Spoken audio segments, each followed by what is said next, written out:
Minder. Hi. So Hi, we Nikki. have a little something different for you guys this week. No, like, AI story, no fun and fuckery in that sense, because we got to do a little fun thing. We had a little field trip over to On the Spectrum podcast, where we did sort of a dual episode, but they kind of like hosted us over there.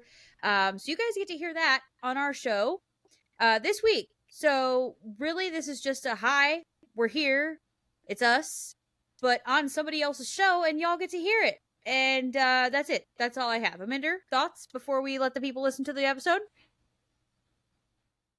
Yep, so it won't be our usual fare. We won't have an AI story, we won't have Mad Lib, but it'll be about 2 hours. About 2 hours of On the Spectrum podcast hosting us. So hopefully you guys enjoy get that. 4 whole hours of us this week. What is happening? Poor Amanda's brain. Oh God, poor anyway, things. Enjoy the episode, guys. Here it is. A sneak peek at what's coming up next. There's no, well, let's have a conversation about it. It's, you've immediately said something. I've immediately passed a judgment on what you said based off my own personal perception of the words that came out of your mouth. Right. And I have not bothered to follow up on what did you mean by that? How can we have a greater discussion? Maybe there's something for me to learn here. It's just immediately you are passed judgment upon.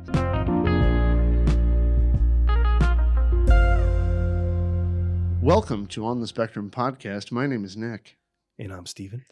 And as I always do before every episode, me and Steve do not presume to be experts of anything. Fuck, I can't do this in that fucking voice. Fuck this. Welcome to On the Spectrum podcast. My name is Nick. And I'm cutting all that out. And as I always do, me and Steve do not presume to be experts of anything, absolutely nothing. We're just two human beings who happen to be on the spectrum and happen to be highly opinionated. And if you like, dislike, argue, think we're assholes about anything, please leave a comment on any social media platform, including Spotify, that I'm hoping to God you're watching this on. Now, today, we have two special guests with us. Well, we have guests with us today. One of which we had on our show a couple weeks ago, and her podcast partner is with us as well. They are the Neurodivergent Convergent podcast. Nikki and Amanda, welcome. Conjunction, what's your function? You've been dying to fucking say that, haven't you? Hi, great to be here. Every time I everybody. hear neurodivergent convergence, I just think conjunction, junction. Yes. I don't know why. Fuck. That's fine. We'll take it all the way back. Mm-hmm. Next, are you going to sing all about what makes a bill? I understood that reference. Oh, good. Yes. Good. You I'm got that just a reference. whale. Good. I'm I'm glad just Steve was a able to make whale. one for you. And I'm sitting on Capitol Hill. He actually is singing that motherfucker. All right. Oh my God. All right. So, how's everybody been? Great. Oh, Grand. Great. Wonderful. Great. Wonderful. Wonderful. Good, Steve. but burnt out as fuck. Yeah. Yeah. Well, yeah, that too. burnout fucking sucks. How are you? Yeah. Well, we already went over my shit. I mean, last episode we just recorded on Sunday, and I just come back from Florida. Yeah. This is my first week back here. Yeah. And How fine. was Florida? Did you get anything great? Did you visit any wonderful places? I don't know. Blur. So you're very hulked out today. Yep. You got your Hulk Hogan See, shirt. I'm not as big of a wrestling fan as you are. That's but, true. I'm actually a huge fan of wrestling. But when I grew up, I used to watch. Hulk Hogan. Because when I was a kid, that's when I watched. So yeah. I like all the like 90s and 80s wrestlers. Absolutely. Yeah. Bret Hart. Yeah. I watched during that era. Yeah. Hulk Hogan. Yeah. Ric Flair. Yeah. Ultimate Warrior. Undertaker. The Road Warriors. Sting, Undertaker. Sting was one of my favorites. He's gonna Yeah. keep going. I really could. Stone Cold Like, Steve I could Austin. do. Stone Cold Steve Austin. There you go. That was a little after I stopped watching, but Yeah. he was still kind of in that era. It's like mid 90s, right? Well, kind of. Well, he actually started in the late 80s. Actually, one of his first characters for WWE, he was the ringmaster. He worked alongside Ted DiBiase in his faction, and he was the ringmaster. And like he had really short hair, and he had this little like coat looking fucking thing. Stone Cold. But he didn't last very long as that character. And then he went to ECW for a little while, got super good on the fucking mic, and then when he came back, they basically made him, or at least if I remember the time frame correctly, then they basically like kind of created the Stone Cold character, but a lot of that character was literally him just not giving a fuck anymore. And he was just like, I'm gonna whoop your ass. But that's like who he is as a human being, right? And actually, on his Broken Skull Sessions podcast that he was doing for a little while, he actually said one of the things that makes damn good characters is when the character is truly you, but magnified. And I forget who he was talking to, but it was another guy who had a really good character, really good career. And the other guy goes, yeah, I did 30 or 40. Oh, he was talking to Kevin Nash. I did a ton of characters before I came to WWE as Diesel, but Diesel was just kind of who I was. I was that guy who just kind of hung out with people and was kind of quiet, but when I said something, I said it well. And Stone Cold goes, yeah, that was your best character. Didn't you also play Oz? And they showed a picture of him and he looked real fucked up like in I'm going to stop talking wrestling now. Yeah, so our topic for today. You need a podcast with my husband. That's what you need, because you and my husband could talk about this for 300 years. He is literally like, that is his special interest. And I think you and him would make an awesome wrestling show. Like, you could do a whole. He's been wanting to do a YouTube channel with somebody about it. So like, y'all need to talk, because I feel like you could totally do it. That might be a fucking thing, man. He's so into the wrestling history. Like, he could literally tell you everything from like the very first wrestlers. Yeah, and he can talk. So like, y'all, I don't know how you would never stop. It'd be like a 5-hour long episode each time. So wrestling is very offensive to me. It's offensive to tell me more. Well, today is it offensive because they put on little tiny outfits that barely cover their junk, or is it because they put the women in smaller outfits? My mother used to love watching wrestling when I was younger because she liked seeing all the men in tight outfits. Yeah. I'm not surprised. Around, hugging each other. It's triggering. Yeah, absolutely. Wait, it's triggering to watch grown men grab each other? I can only imagine how much you hate gay clubs. Because it's reminding him of his mother sitting there watching all these men. Oh, Sigmund Freudian over here. That's right. So today we have the Neurodivergent Divergent podcast, and we were going to talk about being didn't I already fucking offensive? Say that? Yes. We're going to talk about that. Because as autistic people, a lot of times people find things that we say or do to be somewhat offensive, but there's also kind of a broader cultural context of just like PC culture and like what you can and can't say, and all that type of shit. Which even in our community, that shit gets fucking weird because like the language itself, like just the things that we call ourselves, right, has altered so much just in 5 years. Just in the last 5 years, there's been like 3 iterations of what you call the autistic people who are able to hold jobs kind of and hold relationships kind of. Like I don't want to low functioning. Right. And then Asperger's syndrome was before high function, and then there was high function, and then now it's level 1. But even some people don't want to have the levels. They want to have, just low support needs. Well, yeah, but that's what all that shit fucking means. Like, that's what it's always meant, is that those people of that level, like, or that designation needed less assistance than others. Like, that's offensive, you son of a bitch. Well, but they do. They don't, like, I don't need somebody to make sure I don't jump out of a fucking bedroom window in the middle of the night. Listen, I don't appreciate your attitude, and I expect you to wipe my ass for me later. Okay. So see, clearly Steve is a level 2. He needs someone to wipe his ass for him. I can do everything else. I just can't wipe my own ass. Right. Like he's good every other way. He knows how to touch himself well, just not in the backside. So he needs another man to do that for him. Yeah, that's right. He needs another. Well, only a man is going to know how to wipe another man's asshole. Oh, God. And it has to be. I prefer to only use shop rags. Shop rags, and we wash them and reuse them. Oh God. Okay, that tracks. Or like the blue mechanic paper towel. Yeah, that for a roll. Oh God. Oh God. I'm sorry, buddy. It didn't quite come out in the wash. Got a little grease on there. It's not so bad, but occasionally I find pieces of corn in the lint trap. Oh God. I don't remember eating corn. It's nature's colon cleanser. That's nasty. Okay. So, oh God. Sorry, it's going to be one of those days. It is really going to be one of those fucking days. But the cool part of one of those days is clearly people are going to hear that we're just making a lot of jokes, which is a good idea. Speaking of offensive. But I would also like to mention that we're also monopolizing the podcast, because today, everybody, we have 2 people, like we said before, they also have a podcast, because today's episode is actually for both of our shows. So I don't think me and Steve, being typical white males, should monopolize all the time. Ladies, what do you think about the offensive thing? Good. I'm glad you have a lot of thoughts on that. So I just don't know who was talking first. Listen, and you wonder why you make 20 cents on the dollar. Oh God, he said it. So Here's the interesting part. Like, me and Steve has no problem talking over each other, and the both of you were super, super, super polite to the point of like dead air, right? You guys were like, oh, Nick gave it to us, but I don't want to step on her toes. And you both said it in your own heads to each other. I apologize for the sexist joke. I don't think that women should make 23 cents less an hour. Okay? Did you get that upset by that? For shit. Okay, so we're not apologizing for shit in here today. We're not, because that's the whole point of this episode. We're not apologizing for what we say. I'm gonna put.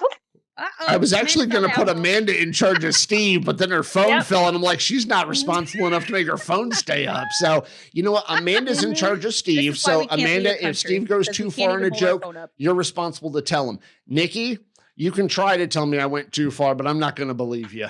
So yeah, I know. There we go.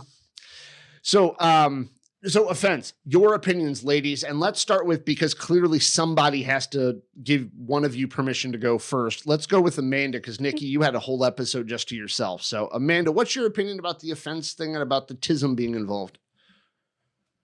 Yeah, I think it can be a little, like people are easily offended these days. Like I have one particular story from work back when I was a teller. I made a joke there on the front of the teller line. There was 3 desks. I made a joke that I was on the very left side. There was someone in the middle, and then someone on the very right side. Me being white on the left side, there was someone that was mixed in the middle, and then someone that was black on the right. And I made a joke of, oh, we have like an ombre effect going on up here. And that I got a talking to. About that. They're like, you can't really say things like that. I'm like, I can't point out the fact that I'm the lightest person here. We have a middle, like a slightly darker person than darker person. You're than a horrible I can't person. Point that out. I know, awful, absolutely awful. I just came up with an offensive joke right now. Yeah, like literally, I had to stand there and choose which level of culture I want. Like so, yeah. Nick and I went out culture, for a little bit of culture, a hell of a lot of culture. Nick and I went out to get some sandwiches before recording this podcast, and I know that Nick is a big supporter of Palestine because on his sandwich he had lots of Hamas on it. Oh God! Oh no! Wait, you didn't know that's where he was going with that? Come on! I was gonna think hummus all over a his sandwich, but okay. Oh, but it's not called hummus. Though? What's it called? Hummus. Oh, my bad. Hummus. Yes, not Hamas. Hummus. Oh, easily mixed up. Yeah, mixed up. What's the difference between a chickpea and a lentil? What's the difference between a chickpea and a lentil? I've never had a lentil on my face. Oh God! Oh, yuck! Got the golden shower over here. I have not. I haven't actually had the chickpea. Her Trump likes those too. Her Trump likes those too. Oh, you're in good company, sir. Oh, we are so canceled. This no. is the canceled episode. Like, if y'all ever heard the very first episode we ever had, if we didn't get canceled from that, or we didn't even get fucking bad comments. Did you hear our first episode? Absolutely. No, our actual first episode. We had our first episode up for, I think it was only 4 months. Are you a true fan, Nikki? Are you a true fan? I don't know. I just started listening like not even 3 weeks ago, but I've already binged the whole thing. There's no way you did, because about 2 months ago, maybe 3 months ago, I said to Steve, look, man, I went back over some of our episodes and we got to cut 2 or 3 of them because the audio was garbage as well. Like there was technical issues to it too. So we should probably get rid of them for that. But our very first episode, there was something said at the very beginning, just because I made a lot of offensive jokes, right? And they went too far to the point that once we educated ourselves about the community a little bit more, we realized that it didn't work no more, right? Gotcha. So we got rid of that episode altogether. But yeah, we know we can go a little far. But if nobody canceled us from like the first 10 seconds of that fucking episode, you guys never heard that chickpea joke before? You're in the clear. No, I've heard it from you. I've never heard the chickpea joke from anybody else. Oh God. Jenny. Okay. Well, we know what he does in his free time. Yep, you're a special case, sir. Yes, he is. It's fine. No. Oh no, anyway, I'm the special case. Amanda, any more thoughts on this topic? I would like to know. Yeah, just basically that, like the fact that I got in trouble for just pointing out the fact that we're different skin colors apparently can't.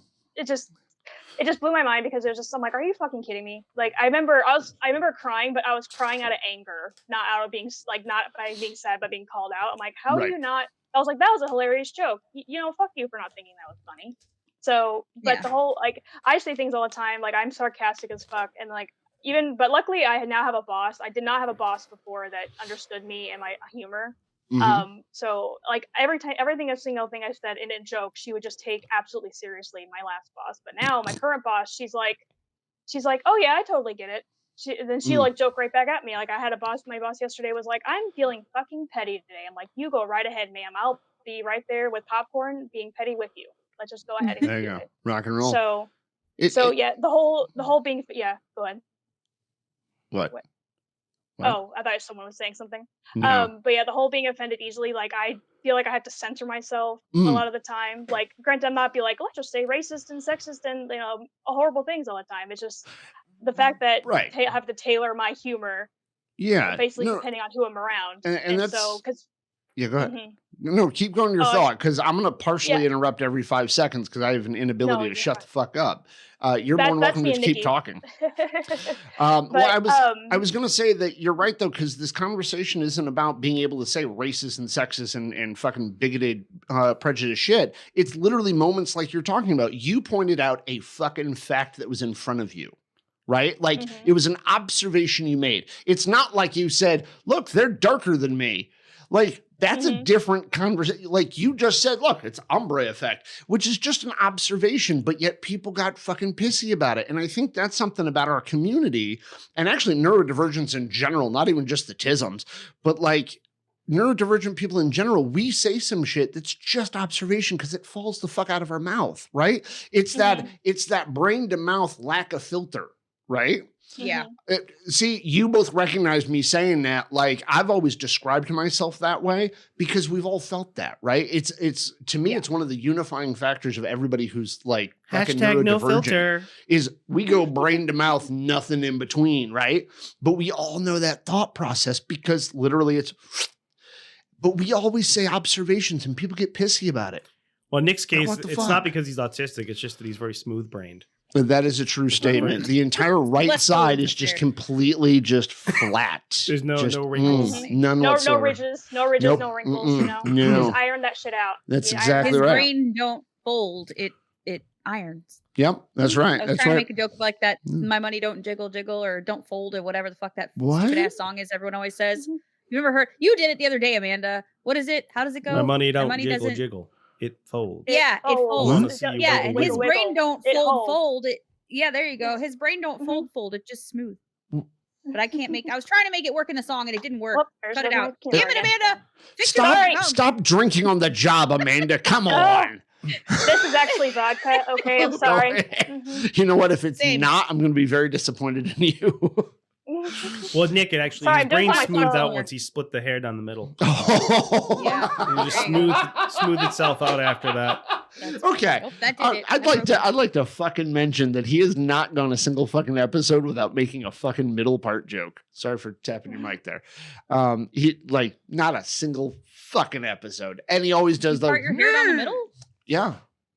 Oh, you really? Can't tell? I can't really tell. Oh yeah, no. Not on camera. The Gen Z loves you. Gen Z loves you right now. Parted down the middle. I always part in the middle. I always have ever since I was that's 12. That's so controversial. That's so controversial because it was a whole thing because I'm in the hair world, right? They're trying to take our side parts away from us. Why? Okay. And I'm like, us millennials. Leave my skinny jeans alone and leave my side part alone. Leave me the fuck alone. They're trying to say that flare is the only way to go, which fuck you because we had that in the 2000s, you stupid little brats. What is? And then middle parts are no longer a thing, or side parts are no longer a thing. It's back to the middle part. And I'm like, fuck you. I'm happy with the way my face looks this way. I'm happy with my skinny jeans. Leave me the fuck alone. Okay, you're a grown ass woman. Stop wearing fucking skinny jeans. Were you into emo? Is that your thing? No, straight up, I've never understood the skinny jeans things, and if y'all dig them and they comfy, fucking do what you got to do. But I've never understood the entire concept of skinny jeans. Jeans fucking fit. Why in the fuck do we need to make them fit more? Tighter? Because they're more stretchy. They make them at this point, the skinny jeans are not jean material like y'all wear. They're jeggings. Stretchy. No, leggings, but jeans. Yeah, so, even the men's skinny jeans are similar to that too. The men's slim fits generally are a little more stretchy material too. Yeah. I don't own them. You do. From top to bottom, so it just fits better. And I like how they look on me because I'm short too. So having that skinny jeans. And then a lot of times they make them in crops, and then they fit me right because I'm all of 5'3" on a good day. I'm sorry, you just said crops? What? Cropped length. Oh, so cropped. They're shorter. Yeah. Sorry, all I heard was crop, and I'm like, what the fuck is that? Can we bring back like cutoffs? Like I'll make some jorts, just cut them off really short. Sweet shorts, right up to like my inner thigh. You know, the Lieutenant Dangle from Reno 911. Can I just do that? Oh my God, that's funny. Some hot pants. I missed that show. We're way off topic. Okay. Speaking of offensive, though, Reno 911 was very offensive. Like, you could be real offended watching that show. Yes, you could. You could, but it was also at a time in Comedy Central's history where that's what they were doing, was shit that was South Park. Edgy. Like, and I actually appreciate all of that. And then all of a sudden, let's not do any of that at all. Instead, let's find a group that we're going to call the target, and we're just going to insult the shit out of that target. It seems like a lot of the stuff now is like anti-humor.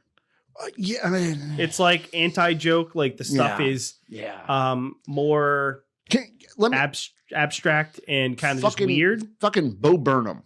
I was just talking to my buddy last night about Bo Burnham. Now, I've got no problem with the creativity, the level of talent and skill this gentleman has. I saw his first special and went, fuck, this dude's funny. I like this guy's approach to some shit. He does some fucking musical songs. It all sounds really, weird and awkward and cool. And then the second special comes out and I go, it's the same fucking thing. I'm pretty sure that's the same rhythm for the songs. I don't know music well enough, so I have no idea if it actually was. And then he did the whole pandemic one, right? But even that one, same fucking jokes, same fucking styles, same fucking rhythms, same fucking and that's what it seems like. That's what he seems like to me, is he's like basically doing like the anti-stand-up kind of thing. And like, no, you want a stand-up person to have confidence, to have charisma, to seem like he knows what the fuck he's talking about, even when he's saying some super ignorant shit. You still want to feel like he got an opinion, right? I know what you said. Watch a guy go, oh, I'm sorry, my bad. Male or female, step up there as if you feel as if you know everything in the fucking world. Don't step up there and just be like, oh, I'm a kid. Like, what the fuck? Nobody wants a stand-up like that. Fuck. I'm sorry. My stand-up heroes, like I said before, Dennis Leary, George Carlin, Richard Pryor. I was huge. Nikki and Amanda, welcome to the part of the episode called Old Man Yells at Cloud. It's where Nick goes on his old man rants. Listen, back in my day, comedy was funny. Back in my day, they told jokes. They didn't play queer music.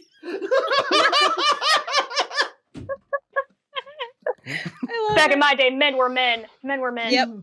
Men wear jorts and hot pants, and we dance to the sounds of Neon. Queen. Mm-hmm. You know what's hey, speaking of which, I got all the pieces for my costume. You're missing one piece, one crucial piece. What?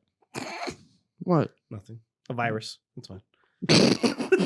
Oh, I'm missing a little bit of the HIV on that one. All right. Oh all right. my God. All right.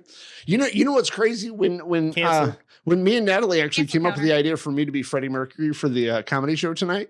So we started looking through pictures and I scrolled up, right? She didn't know, by the way, and I don't know how the fuck she didn't know this, but she didn't know that before he had died, he really like got super skinny and got very sickly looking, right? So I scroll up a picture and she goes, oh, who the fuck is that guy? And I went, it's Freddie Mercury before he died. And she was like, oh, he died?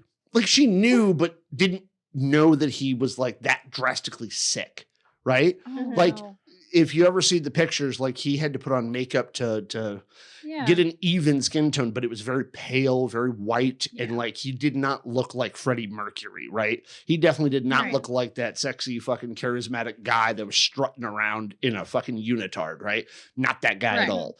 He looked like the kind of guy where you go, oh, not long now? Oh, right? Yeah. Like, but then I also made the joke that I should dress like that. I probably would have actually. Are you gonna be him for Halloween? I am. So I am dressing like Freddie Mercury, but I'm not doing the sickly about to die version. You know, the one who sang "Who Wants to Live Forever" like months before he died. No, I'm doing the yellow coat from the Wimbledon show he did. Oh yes. Okay, yeah. I'm doing that one. Yellow coat, white pants, red stripe on the side. So glad you're on topic today. You know, you brought up Freddie Mercury, motherfucker. No, I didn't. You said Queen. Okay, I said Queen. I didn't say Freddie Mercury. Yeah. So anyway, I was going to say, like, he always makes these old man jokes about me and shit. But, like, if I was that much of an old man, I wouldn't even like myself. Like, fuck. Your kids with your skinny jeans. It's true. That's true. And your Bo Burnhams. Well, again, he's a super talented fucking dude. It's just, what the fuck, man? Make a fucking real goddamn joke. His shit's kind of funny, but funny in that awkward, I relate fucking way, not the like, ha ha, look, I thought that way too, because I'm dumb. I like all the like smartsy fucking reflection comics. Leave me alone. Anyway, so Nikki, what's your opinion about the offensive shit?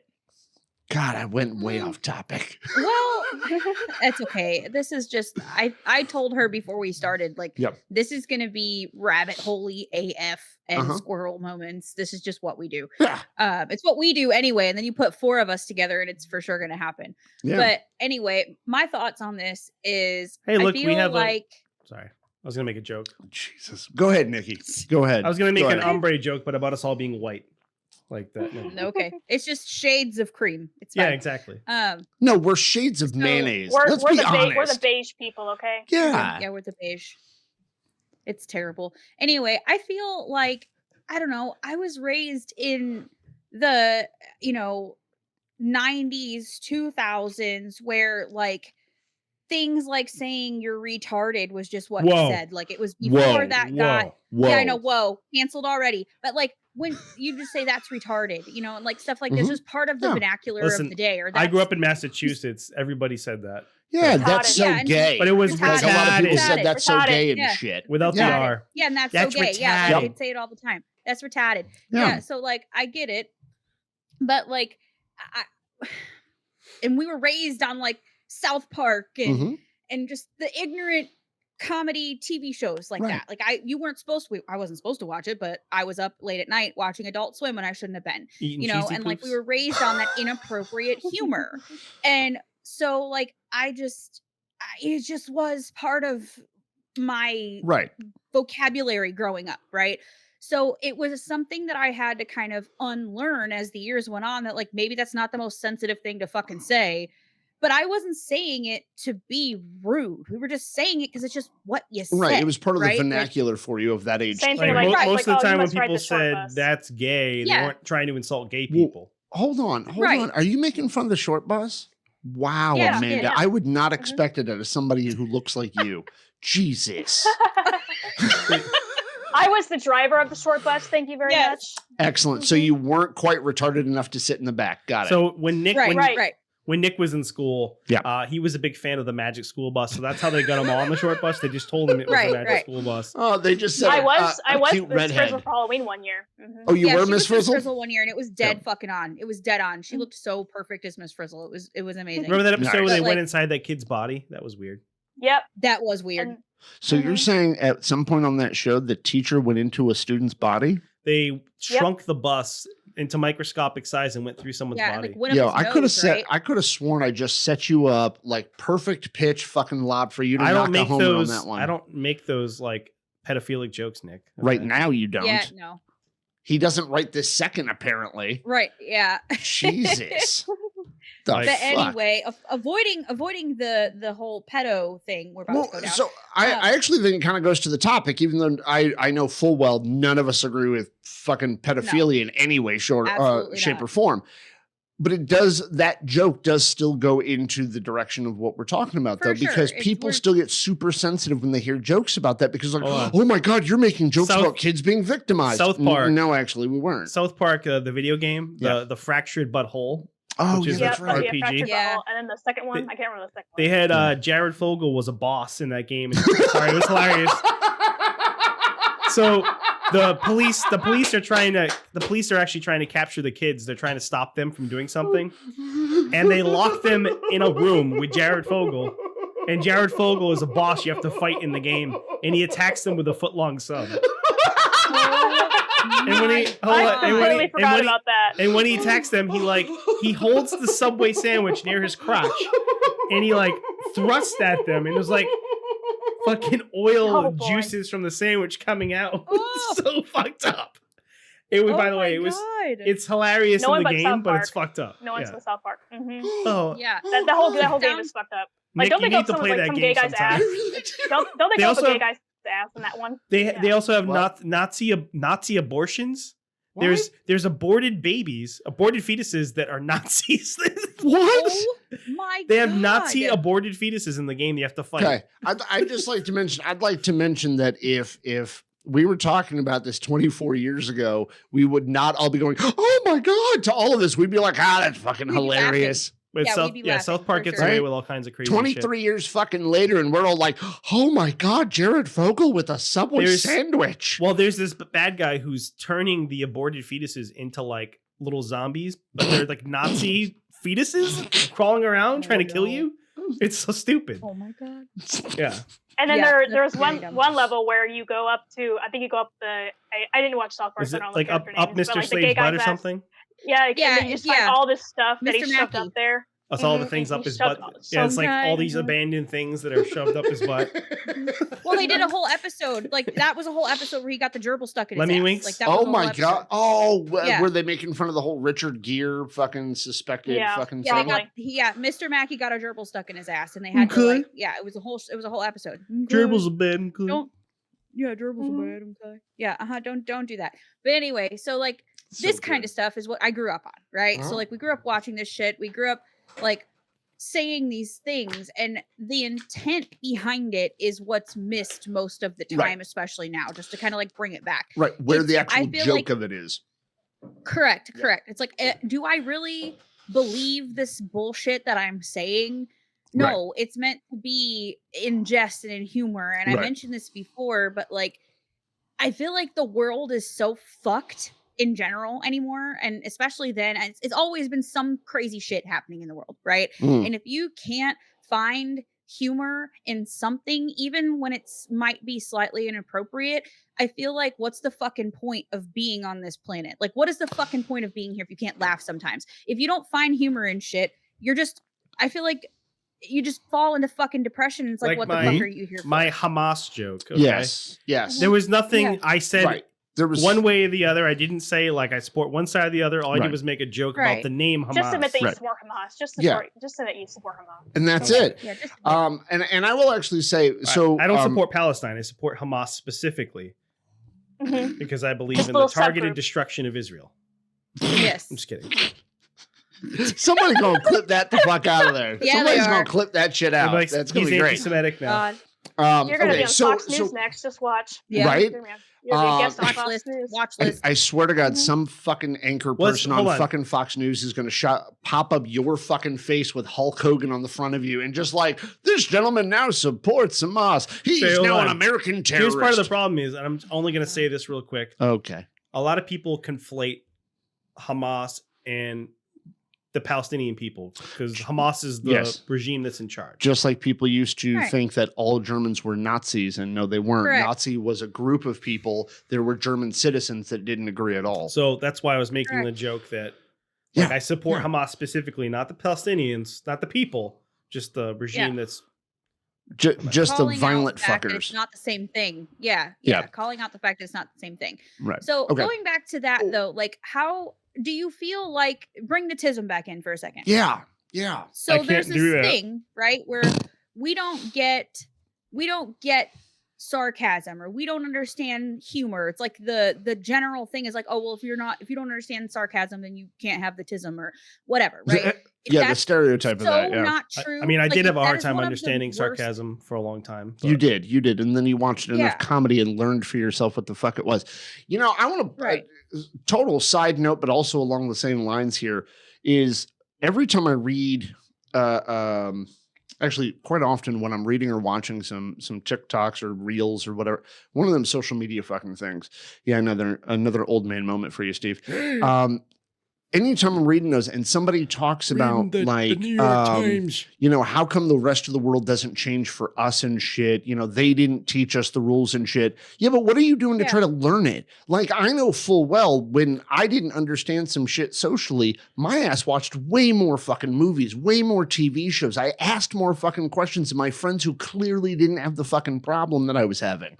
Like, and I'm not saying I'm better or worse than anybody else on the fucking planet. No fucking human being at all. I'm just saying that, like, in a given moment, and kind of what we're talking about with being offensive and like getting back to like the traits for autism that kind of cause social issues for us, I searched out what normal is, like what happens most often, what is the regular social interaction for it.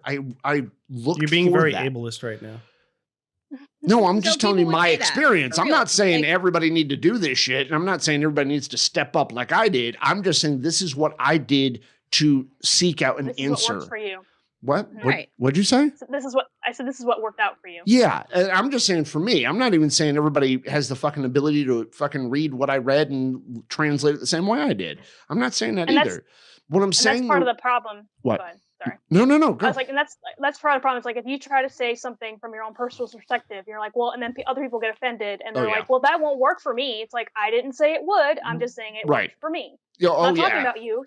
Like, I'm not talking about you, you narcissist. Calm down. No, I'm totally with you, because there's a certain lady that I decided to unfollow with our page account, who's on TikTok, because she kept doing a bunch of fucking videos saying, this is what autism is, this is what autism isn't, this is how you can help yourself on autism, this is how you can't. And I'm like, fuck you.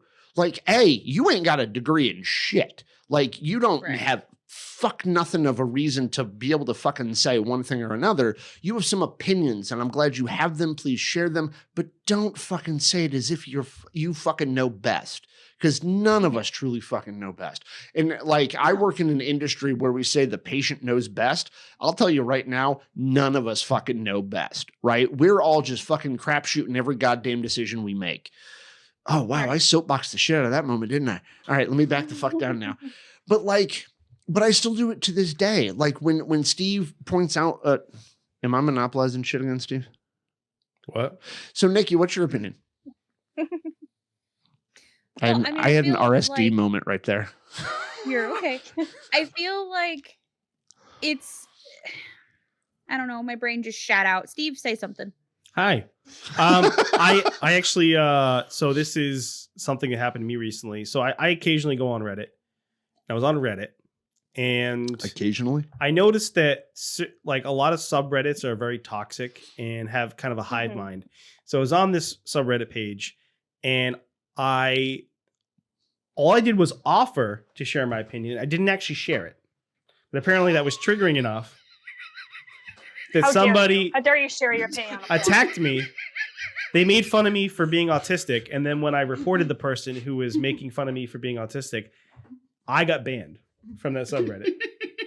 Oh, I mean, that tracks. By the way, this is a very popular, like, I don't know how to say this in a polite way. So don't say it in a polite way. We're among friends of the TISM. We're not apologizing today. It's a controversial but also popular subreddit that focuses mainly on like women's issues. Okay. And so I guess they just didn't like the fact that I was a guy.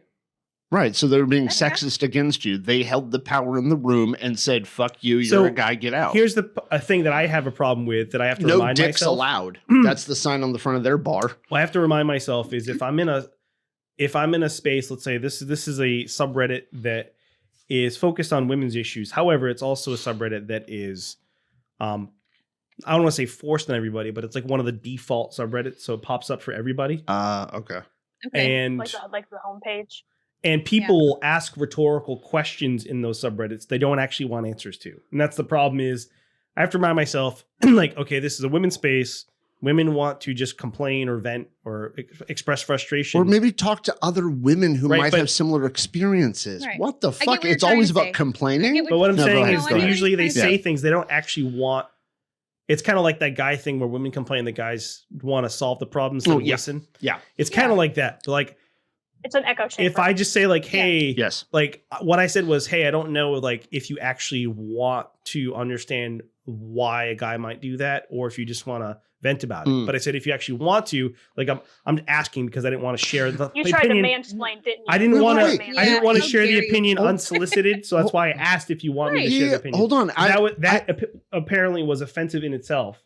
And in fact, I talked to one of the mods about it and they said, well, your comment wasn't relevant to the post. That's why we banned you. And you were being rude or something. And I'm like, how was I being rude? But, so okay. I actually you were offering something before you went ahead and got accused of mansplaining. He you were anti-mansplained. Saying, hey, like, if you really want to understand this, I will absolutely. I wanted to try to explain from like the male perspective because this woman was complaining about something a guy did. Shove it down their throat. So and I wasn't trying. Hear my opinion. I wasn't trying to like make excuses for the guy's behavior, but I wanted to try to like, offer maybe why a guy might do something like that. Yeah, no, that wasn't what she was there for. She was there for to say. So I need to remind myself. Yeah, she was there to bitch. I need to remind myself that when you're in those kind of spaces, sometimes people just want to complain or want to bitch, and they don't want. Yeah. But that's also why I get asked, "Hey, do you want me to explain?" Well, I think that's the difference between mansplaining and giving an explanation or giving knowledge to somebody is if you start off with, well, let me help you with that. That's fucking mansplaining. Yeah. Well, actually, except for, let me point something out with that statement though. Those of us who are tisms, we have tendency to say some shit like that when we feel like the person doesn't have all the information we feel they need for something. Like there are times where I am clearly not saying somebody is dumber than me. I just have extra information. I'm like, actually, so, and I just start going into it, and it's not even a thought in my head of who I'm saying it to. It's straight up just, whoop, I got info. They call that being a neckbeard online. A what? Really? A neckbeard. Yeah. Why? Yeah, Why is what? A neckbeard, a fedora, you know? It's like, well, actually. Which is like every autistic male I've ever met fucking says that phrase. Actually, no, every D&D Magic player I've ever met says that fucking phrase. The stereotype of a neckbeard is like kind of like an overweight guy with like hair growing out of his neck, like pimples, maybe wears a fedora, like D&D nerd. Like that's the stereotype. Oh, like so as I just said, D&D people. I'm gonna be playing D&D later today. So you are? Yep, there it is. Yep. Oh, bravo. Like, so I'm saying hi to your neckbeard guy. See, she knows what a neckbeard is. I will. Yeah. Mm-hmm. Well, actually, the problem is... But like, let me ask you a question a minute, because you're playing with a bunch of people who probably say that fucking phrase often. Do you feel that they only really say it to women to mansplain, or is that just part of their vernacular? It depends. Like, yeah, it just depends because they... I will say that the one that's leading it is my coworker, and he has the same brand of like... I kind of joked to him. I'm like, "Are you sure you're not autistic?" And he's like, "No, not no." I'm like, "Are you sure? Your wife's ADHD. You make a perfect pair." Yep. But everyone's a little autistic. Yeah, everyone's a little autistic, guys. Yeah, a little bit. Everyone's just a little bit racist to have an EQ.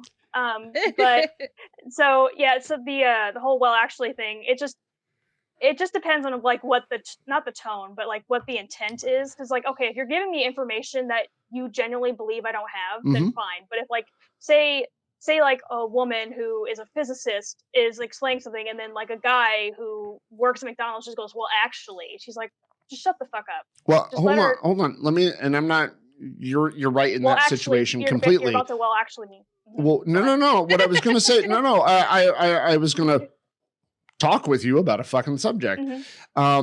Because he's trying to mansplain to you right now. No, not at all. Not at all. What I was going to point out is like, you were correct. Like 90% of the fucking time, you're right. The person who's got a fucking degree in physics, male or female, is going to know way more about fucking physics than that dude who works at McDonald's.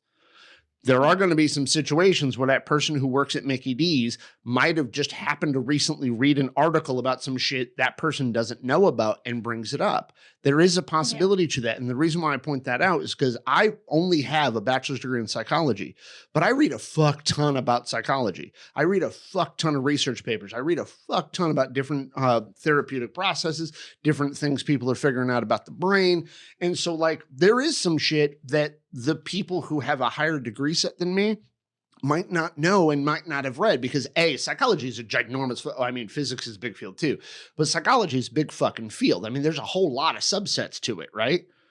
Well, actually, it's pretty simple. And by no means am I mansplaining it to you at all in that. Because I stopped using, well, actually, a long time ago when somebody did it to me and I went, shut the fuck up, I know that already. Oh, yeah, I got to stop saying that. Yeah, he's not trying to mansplain you. He just doesn't respect stop women. Talking over a woman. What the fuck? I think the difference is like, say you read an article, say there's like a world-renowned psychologist. Yeah. You read an article, instead of saying like, well, actually, it's they like recent study said this. It's like the difference is saying, well, have you heard about this sort of thing? Yes, agreed. As I was about to spill my coffee, it's a way bigger cup than I'm used to, man. Okay, I keep hitting the fucking thing. No, I agree with you. Small? Yes, it is. Oh, they're about the size of Trump's.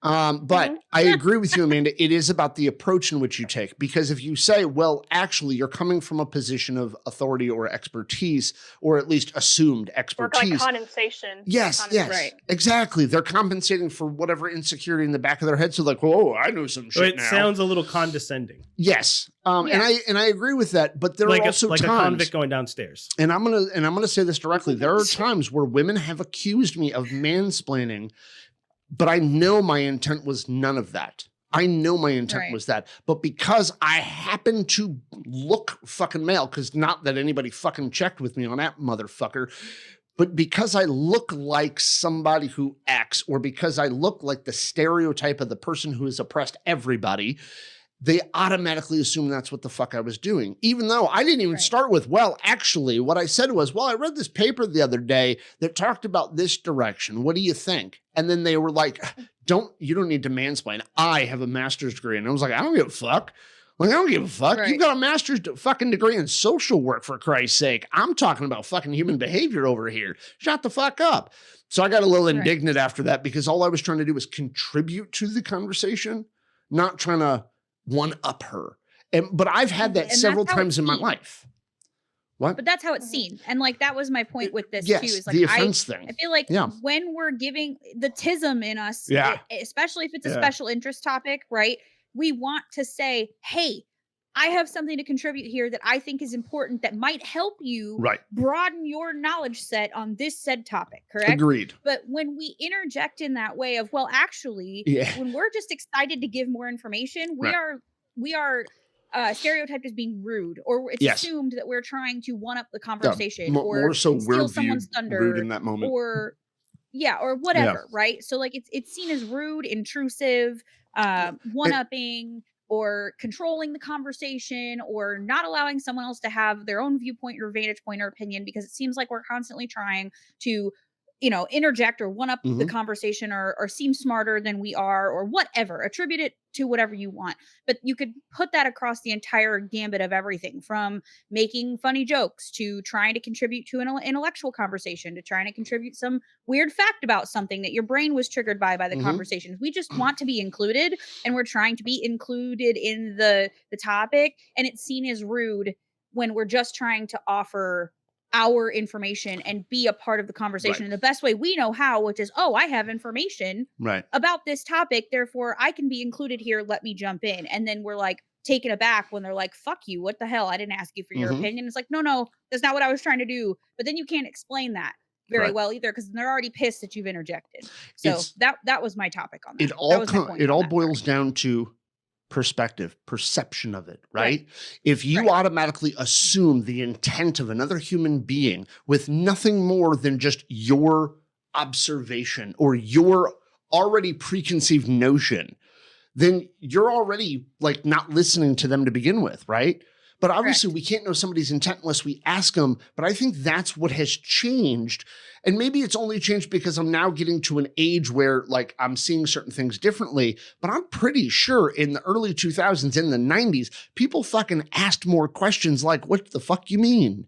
Right? Like, where are you coming from on that perspective? Like, we asked more of it. What's that? I said it feels that way. It feels like the perception of intent is implied now, depending on your personal viewpoint. So your personal viewpoint in the context is the only thing, meaning the person making the assumption about what just happened in the situation.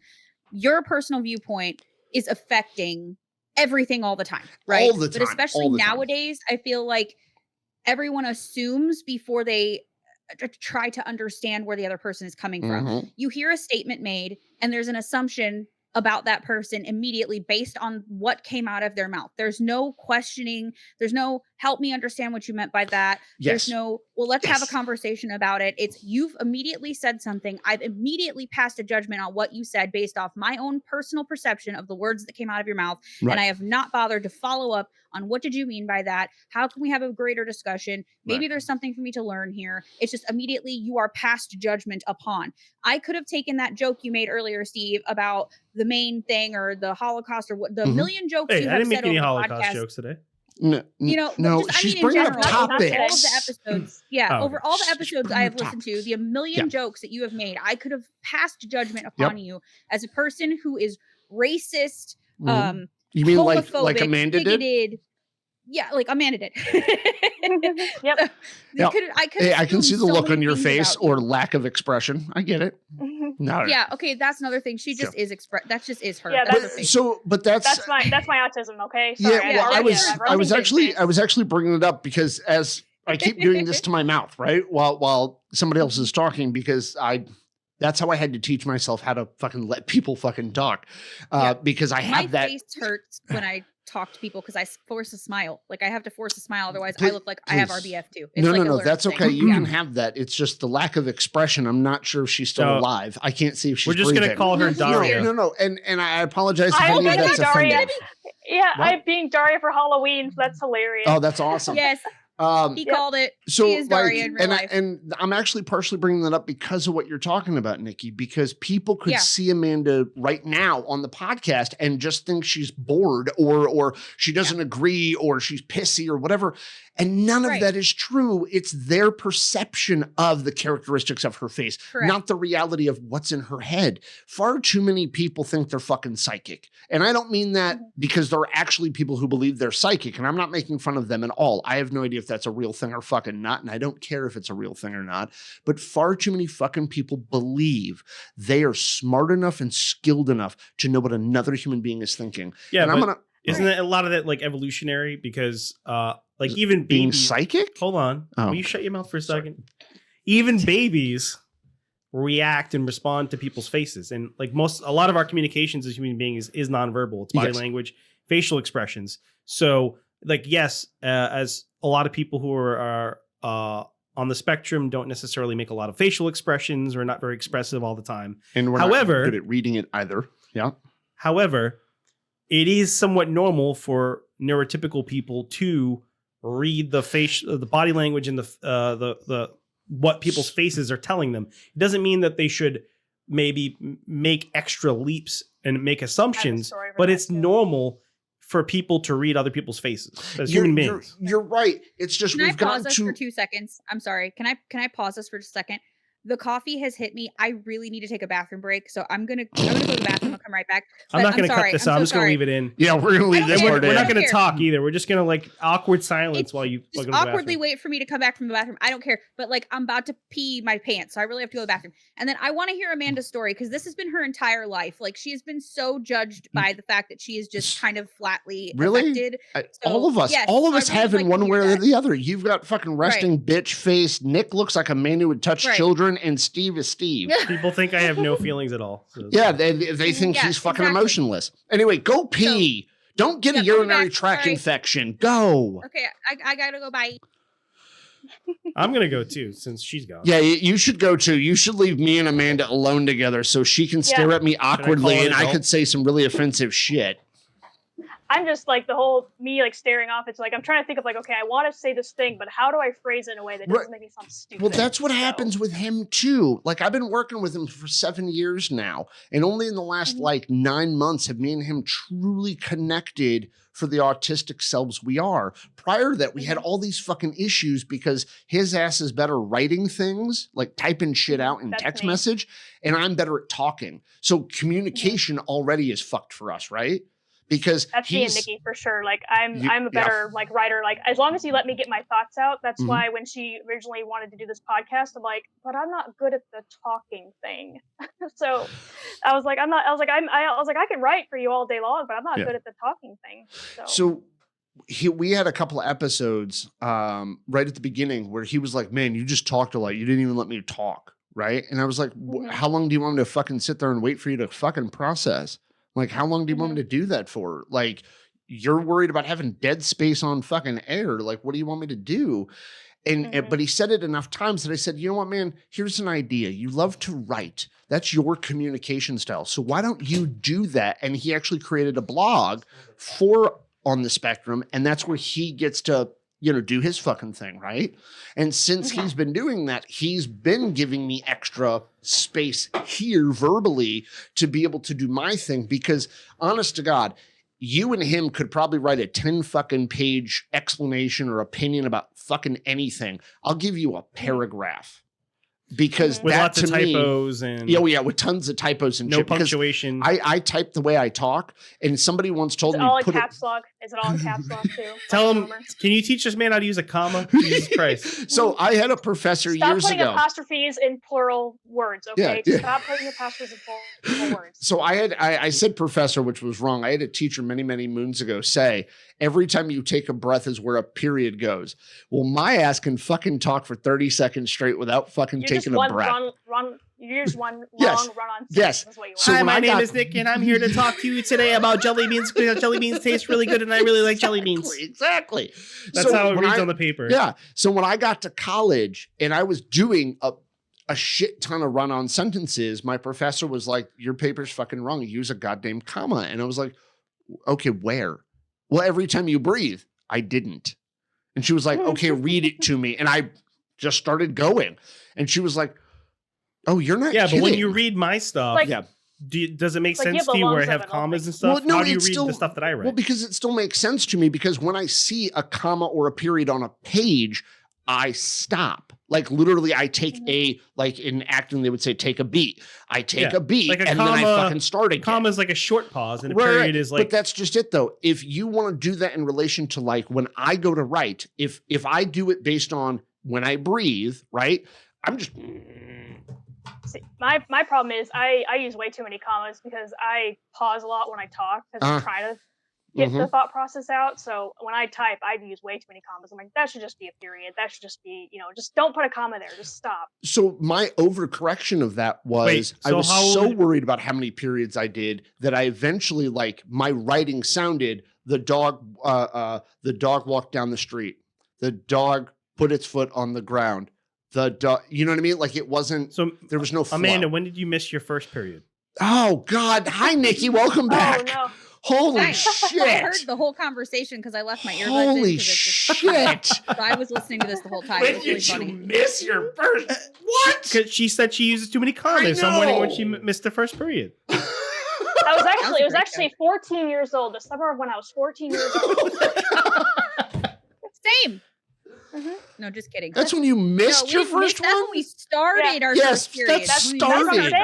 That's not She's never missed her first. Well, you have missed a period, and then they come up later, but not because you were pregnant. Was that offensive? I'm sorry. Oh my God. Hey, no, Nikki said we're not allowed to apologize. That was inappropriate. No apologies today. Inappropriate. Okay, so where the fuck were we and what were we talking? I know I had a point I was going to make. Yeah. Oh. I wanted Amanda to perception. talk about the RBF thing. Yeah, I want Amanda to talk about the RBF thing, and then I want to hear from Steve too, because I feel like he said he's been called cold and emotionalist or whatever. So I want to hear from him, and then I want to hear from you. And I've already talked about it, so I'm not going to say anything. I just want to hear. Before she fucking cut me off to go fucking drain her fucking bladder, I was like, the table, okay? The fuck. Anyway, hi Amanda. Go ahead. Nick doesn't take bathroom breaks. We put a little cup under his chair. Cut a hole in the bottom. Yeah, he thinks there's a cup. It's not. It's a hose that goes down to his downstairs neighbor. That's hilarious. Okay, RBF face. Go. Yeah. Okay. So a couple of the stories I have is when I first worked at the movie theater, I had one of the coworkers. It was probably a few months after she started working there. We got to actually become really good friends. She goes, when I first started, I thought you didn't like me. I go, why? She's like, well, you just never smiled at me. I was like, that's just my face. I'm sorry. She's like, I just thought you hated me. I'm like, no, I really liked you. I was like, you're competent. So I liked you. And then every time I walked into work, when I worked at Barnes & Noble, I had a manager, really neurotypical. She was like, are you okay? I go, yeah, why? She's like, you look upset about something. Like, that's just my face. Sorry, that's just my face. And then the last one I remember is I was at work. I was at Barnes & Noble, and I was off shift, and I was sitting at one of the cafe tables on my computer. I was reading a story, and I was listening to music. And my coworker comes up to me. She goes, "Are you okay?" I go, I take my earbud out. I go, "Yeah, why?" She's like, "You look like you're wanting to murder something." I go, "Well, something." No, I'm reading a good. I'm reading a good story. Yeah, just something. Just like something. I'm reading a good story actually. She's like, "Oh, your face just looks like you want to murder someone." I'm like, "No, that's just my face. That's just my face all the time." I had a coworker. She recently left, but I had a coworker who said, "Did I do something wrong?" And I said, "No, why?" Well, I'm a supervisor at my job, and I said, "No, why?" And she goes, "You never say hi to me in the morning." And I said, "I don't say hi to anybody." And she goes, "Well, why don't you say good morning to anyone?" And I said, "Because I'm fucking doing my job." Like, and also it's the morning. Morning sucks. Like, so, what the fuck? It's 5:30 in the fucking morning, and I'm just getting here and shit. I'm not a monkey performing for you, okay? Yeah, but that's what it seems like to me. Every fucking time somebody wants me or forces me to do the niceties, right? And it's not that I'm a mean prick about it. It's just, if I ask you how your day is, I'm actually asking you, how is your day? How do you feel? Was it good? Was it bad? When I finally get to that. But if you want me to do it on fucking command, give me a fucking cookie first. Like, oh shit, I hope to God nobody sees me on the street and is like, here's a fucking cookie. I hope to God make sure it's a biscotti so it cracks his teeth. Now let me tell you about my day. Yeah, like let me bring you to my van with. I also have more cookies in my windowless van. I am totally following. I'm totally following because if somebody actually wants to sleep with me, whether they want to give it to me or not, I'm going to that van. I actually I wrote a joke about Nick in a van for one of the roasts we did. Oh, that's true. Yes, he did. I said he's a creep, and I said he was the only kid who used to go like willingly get into the van or something like that. That's fucking right. So he would walk out 30 minutes later with a smile and a ring pop. Hell yeah! Give me that fucking lollipop, bitches. Jesus, so they just have to promise you a dog. He went out looking for the windowless vans. He went out looking for him. Hey, you know, when strange men tell me in the park that they lost their dog, I immediately try to help them. Yeah, immediately. You. Hey, you know what? Exactly right. Ted Bundy me. I bat for both. Some love is better than none at all. Right. No, you know what, Nikki, you're absolutely right. Whether it was a man or a woman, I'm fucking following. I'm down for both fucking genders. So you know what? Somebody wants to fuck. Let's go fuck. Motherfucker, I bat for both. Sir, there's 47 genders. Hey, mister, why is there a math? Oh, there's 47 genders. I'm sorry. I'm only down for like 40. 7 of them can go fuck themselves. It's a joke. It's a joke online. It's like how dare you say there's genders? That escalated quickly. Yeah, guaranteed somebody got a fucking running tally of this shit, and like every other day they're putting another fucking mark on that tally for how many genders there are. Here's an idea. Why don't we retrain ourselves as human beings to not give a fuck about the physical fucking biology of anywhere and just refer to each other as human? Ooh, I got a better idea. Why don't we just refer to each other by the fucking name we have? Let's stop saying he, she, they, them, z, za, f, fucks. Fuck all that. Why don't we just say fucking Nikki, Amanda, Steve, Nick? Let's go. No, Nikki, you got to change your name. It's far too close to mine. And I was born first, so I win. So Nick, you're like fuck them call me Nick. So what? Amanda can attest to this. A lot of people actually call me Nick. And my whole family. Okay, sweet. You'll be Nick. I'll be Nikki from now on. Okay. In fact, my brother's been calling me Nikki since I was fucking 3. So there you go. Yeah, when the movie Little Nicky came out, I thought my brother wrote it because he's been referring to me as Little Nicky since I was way before that fucking movie came out. And so when it came out, I was like, "Don't get me started on Adam Sandler. We'll be here for 13 hours."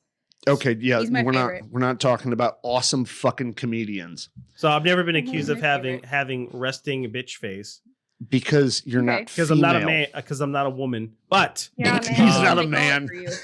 But my experience was pretty similar to Amanda's in pretty much every job I've had, where people would be like, "Oh, or people would say like, "Oh, why are you like so angry?" Or they would say, like, actually, I had a lady complain that I didn't say hi to her in the morning, or I didn't introduce myself to her when I came in. Or I was like, yeah, because I'm working. Or like, same thing as with the face. They would say like, oh, how come you, people would assume that I was didn't like them or stuff like that. It was like, right, whatever. Tag me in. No, I'm not doing that. Let him finish his thought, poor guy. So, straight up, I got a story to actually support the shit out of what Steve just said. I thought of one more story too when you. Good. So you go ahead first. Yeah, I'll be super quick. Probably not, but I will try. Are you sure? No. But that lie detector test determined that was a lie. When we recruited somebody new for our comedy group, who I will not mention the name of because Steve still likes the person. I kind of do too. But when we recruited him, we used to hang out a lot with people and like go to casinos and fucking other shit together and all that. But one day the person stopped and said, dude, why is Steve always in a bad mood? And I said, he's not. He's actually he's doing really good today. He's having fun with us. Like, they were like, how do you know? And I said, because he just made fun of you for the last hour and a half. And they were like, well, but look at the way he looks. And I was like, he looks like fucking Steve. That's the way the guy looks. And the person was so like, well, I know when you're upset because you get angry and you get loud and you seem frustrated, but Steve just sits there and blankly stares at you. And I said, yeah, that's him being pissed with you. It's when he's talking, you know, he's okay. And the person was like, that's weird. And I went, no, it's not. It's fucking Steve. Leave it alone. So Amanda, you said you had a story. Yeah, I did actually. Yeah, so I had actually gotten fired after one day on a job. I got laid off at one job, and so I went to one of those like hiring centers where you take like tests and stuff, and then they place you somewhere, like a staffing agency. That's what it's called. So I actually had gotten hired at the staffing agency because I did so well on the tests.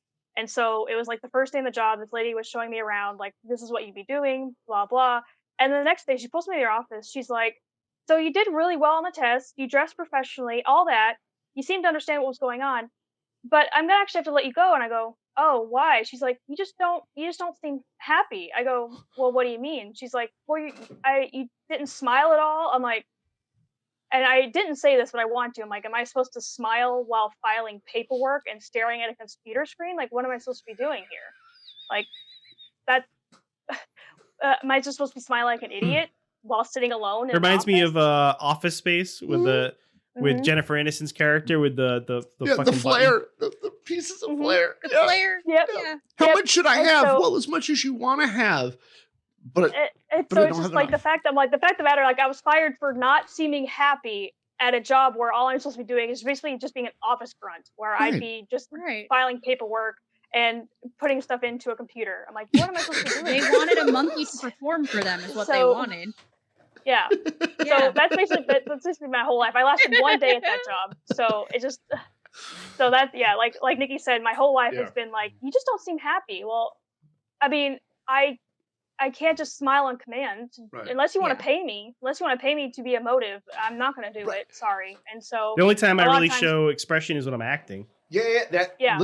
Literally, if he's on a stage, this motherfucker got so much emotion, you would think he's two fucking people. You take the like literally the second he steps off the stage or right before he goes on, it's just fucking vacant. Right. And I'm okay with that because, like, quite honestly, like, it's really refreshing to not look at somebody's face and have to like piece apart the fucking puzzle. Right. All I got to do is ask him, dude, you pissed? No. I wear my neurotypical mask on stage when I'm acting. Yeah. Like, and he's fucking great at it. And honest God, Steve is a damn good actor and shit in my estimation. Right. Because he can fucking do that. He can turn on that fucking emotionality. Right. Right. But like, fuck, nobody gets this shit. And they're always like, oh, he's so intensely concentrating on something right now. You know, is Steve aggravated from work? No, he's not fucking aggravated. And to your point, Amanda, I've always felt like that at just about every fucking job. You know what? If you want me to fucking smile more, fucking pay me to smile. That it's not in my job description to fucking make you happy. Like, and I sound pissy about it because I've heard it so many fucking times that like they all want to be treated like fucking individuals and they want to be accepted for who they are. Fucking accept us. Like fucking most of us have a look on our face as if we don't want to be there because most of the time we fucking don't want to be there. Even my boss, even though she is so far one of the best bosses I've had in terms of like understanding me, because I feel like she's a little autistic. But so she one time was telling me, I forgot what news she was telling me, but it was really good news. And she's like, "Are you excited?" News, I can't everyone. Tell. She had to ask me. She's like, "Are you excited?" I can't tell. I'm like, "Oh yeah, I'm excited." She's like, "I can never tell if you're upset." This is my excited face. Excited. Yeah, this is my happy face. So my sad face. I'd like to point out that when it's I'm Blue Steel. Yeah, Blue Steel. Yeah, from Zoolander. Like when when I'm manic, I got a fuck ton of emotion and I express like a motherfucker, right? Like I'm up and I'm energetic and I'm positive and I'm and like people like fucking dig that and they fucking jump on and get inspired by it and shit. The second that mania starts to come the fuck down, and the second it starts to go back to internalized fucking emotionality again, people are always like, oh my God, Nick, is there a problem? No, it's just now I'm back to fucking normal. Like, well, but you sound really pissed off. Can I help you with that? No, you can walk away now, though. And I'm not saying that because I'm pissed with them or I'm trying to say they're insignificant. It's literally like, okay, the conversation's done. I'm going to go back to doing what I was doing. I mean, he does refer to them as pissants, but. Actually, I used to, and I caught this from my brother, and I'm going to blame him every day that I have this expression in my vocabulary, in my fucking vernacular. When I get pissed off enough, I'm like, stop wasting my fucking oxygen. You were not worth the flesh you're printed on.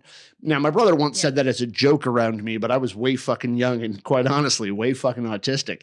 And so now it just fucking stuck. So when people piss me off, I'm like, you're wasting flesh. Listen, just end it. Daria, are you okay? Make sure you're doing okay right now. We're just checking in because we're trying not to read your mind. Blink twice if you're okay. Oh God, not the eye twitching. Oh God, oh no. But I like the joke of like there's a tree right now wasting its time providing you oxygen. Yes. Like, the fuck? You're wasting time, money, and both of our lives right now by fucking checking in with my emotional state. Here's an idea. Stop trying to read my mind. Well, it's like my office in my building is I keep the door open unless I just want to shut everyone else out. And I've told my boss that it's like she's like, you can always close the door if you want. I just don't want to people anymore. And she's used that phrase. She's like, if you don't want to people, I'm like, okay, thank God, because I will literally if I just don't want to deal with anybody because my office is the call center is also in that same office. So if I just don't want to. If I'm just overwhelmed by everyone, I will close the door. But if I have the door open, I will sometimes just have random ass people walk by my door and be like, is everything okay? And we focused on something? And I go, yeah, why? And they're like, you just look mad. Nope, just doing a report. Hold on. Doing a report. So they'd open your filing cabinet and go.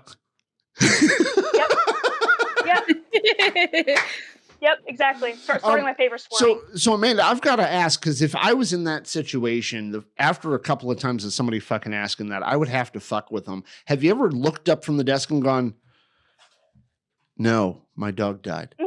And just let them react to it? Because obviously they want to feel important because they're asking you how you're doing it and they want to show concern. But really, it's they want to be there for somebody. You ever see those signs that they have, like people put for like animals or pets, and it says, please don't disturb the dog, he's okay. You put that on your door.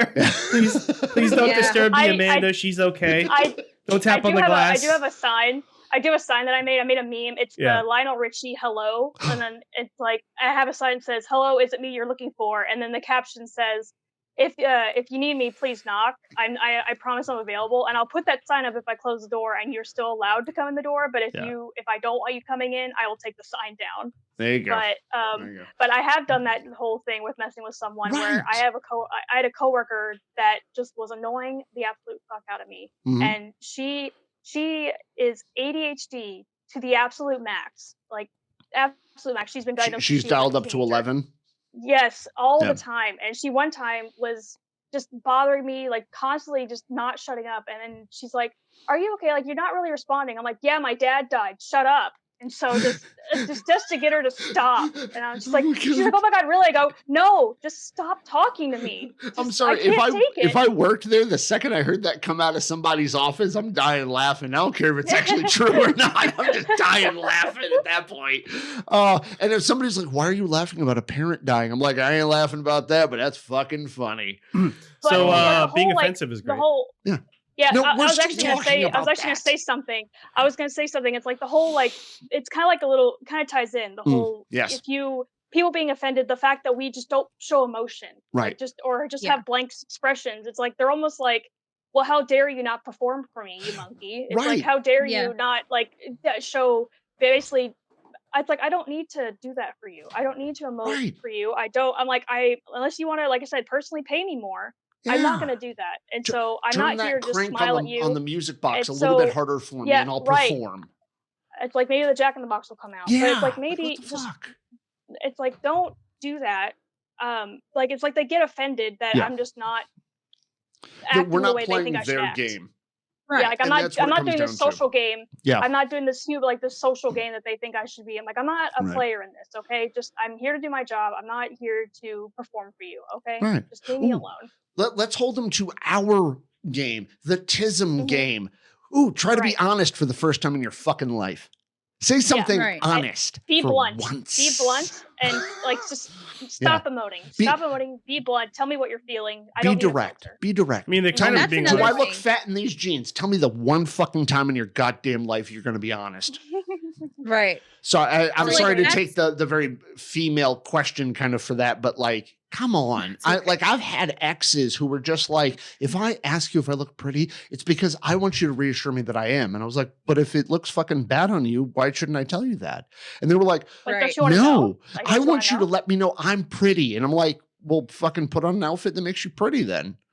And of course that was wrong somehow, but like in context, I get it. I'm a fucking guy talking to a woman. Yeah. All the fucking implication of that one. But like the point to that is just if you don't want an honest answer, then don't fucking ask me an honest question. Yes. If you want me to lie to you, then say, tell me I'm pretty. All right. You're gorgeous. Right? Like my wife, my current wife, okay, who I love to death because of fucking, she wants me to be my autistic self. She wants me to be me 100% of the time. Granted, we're still figuring out what the fuck that actually means. We're trying to figure out what that means in the fucking relationship. But like the other day she goes, you still find me sexy? And I went, yes. And she was like, I need you to tell me. And I said, I find you very sexy.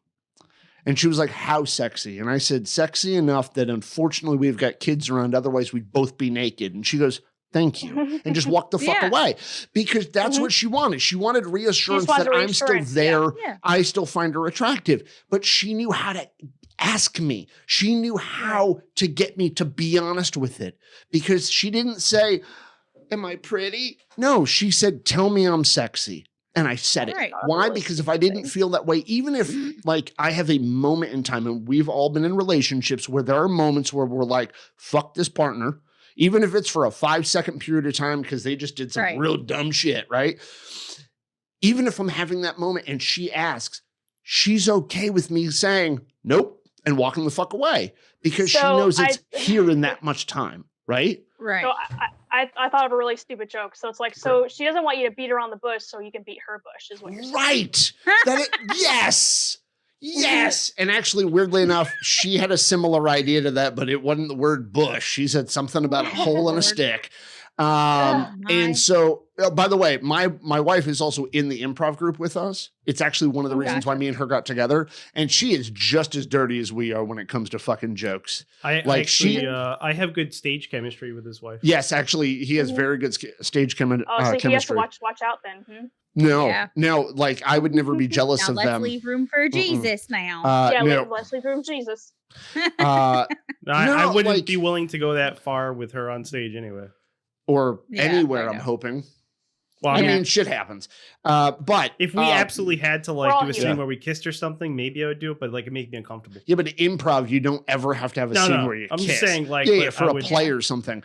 Like me and her had pretty good chemistry when we're doing plays and stuff. I'd actually rather kiss a stranger than Natalie because I feel I would rather kiss a no. I don't want to kiss anybody. I got fucking problems with people getting into my face. I've known her. I don't want to. I've known her for so long that it just feels weird. That's another thing. And y'all can maybe attest to this too. I've had exes get offended because I have problems with people getting close to my face. I don't like the whole like fucking 9-minute fucking open mouthy kiss fucking shit. Little pecks. I'm okay with that because that's as long as I can stand getting that close to somebody's fucking face, right? Exes had fucking problems with this. And they're like, because you don't like me or not affectionate. My wife, I explained the awkward fucking feeling and the fucking like spine fucking feeling that I get when something gets that close to my fucking face. Like me and him talked about getting these fucking pop filters. And I said, dude, I'm worried about it because it's getting close to my face. And and like when we first set it up, he was like, how you feeling? We can take it down if you want, if you need to, but how you feeling? It took a little while to get used to it. But like Natalie's more than cool with it. And she's like, I need a kiss right now. And I'll kiss her. But she doesn't need to like fucking like a lot. Right. And a lot of my exes were like, oh, it's because you don't care about me as much as I care about you. And I'm like, sure, that's what it is. Fucking doors that way. Because I got pissy with it eventually, right? Do you guys have proximity issues or shit? Nope, nobody can relate. For me, got it. I was saying something, sir. Jesus Christ! I wanted to make the joke, Amanda. Go ahead. And she called me sir. Am I really that much older than everybody? Holy shit! She called me sir. Yes. Okay, boomer. You call everybody sir. Oh, she called me a fucking boomer. Oh my god! I'm only 43. Jesus. Yeah, might as well be a boomer. Amanda, how old are you? I'm 34. Fuck. Nikki? 33. Fuck.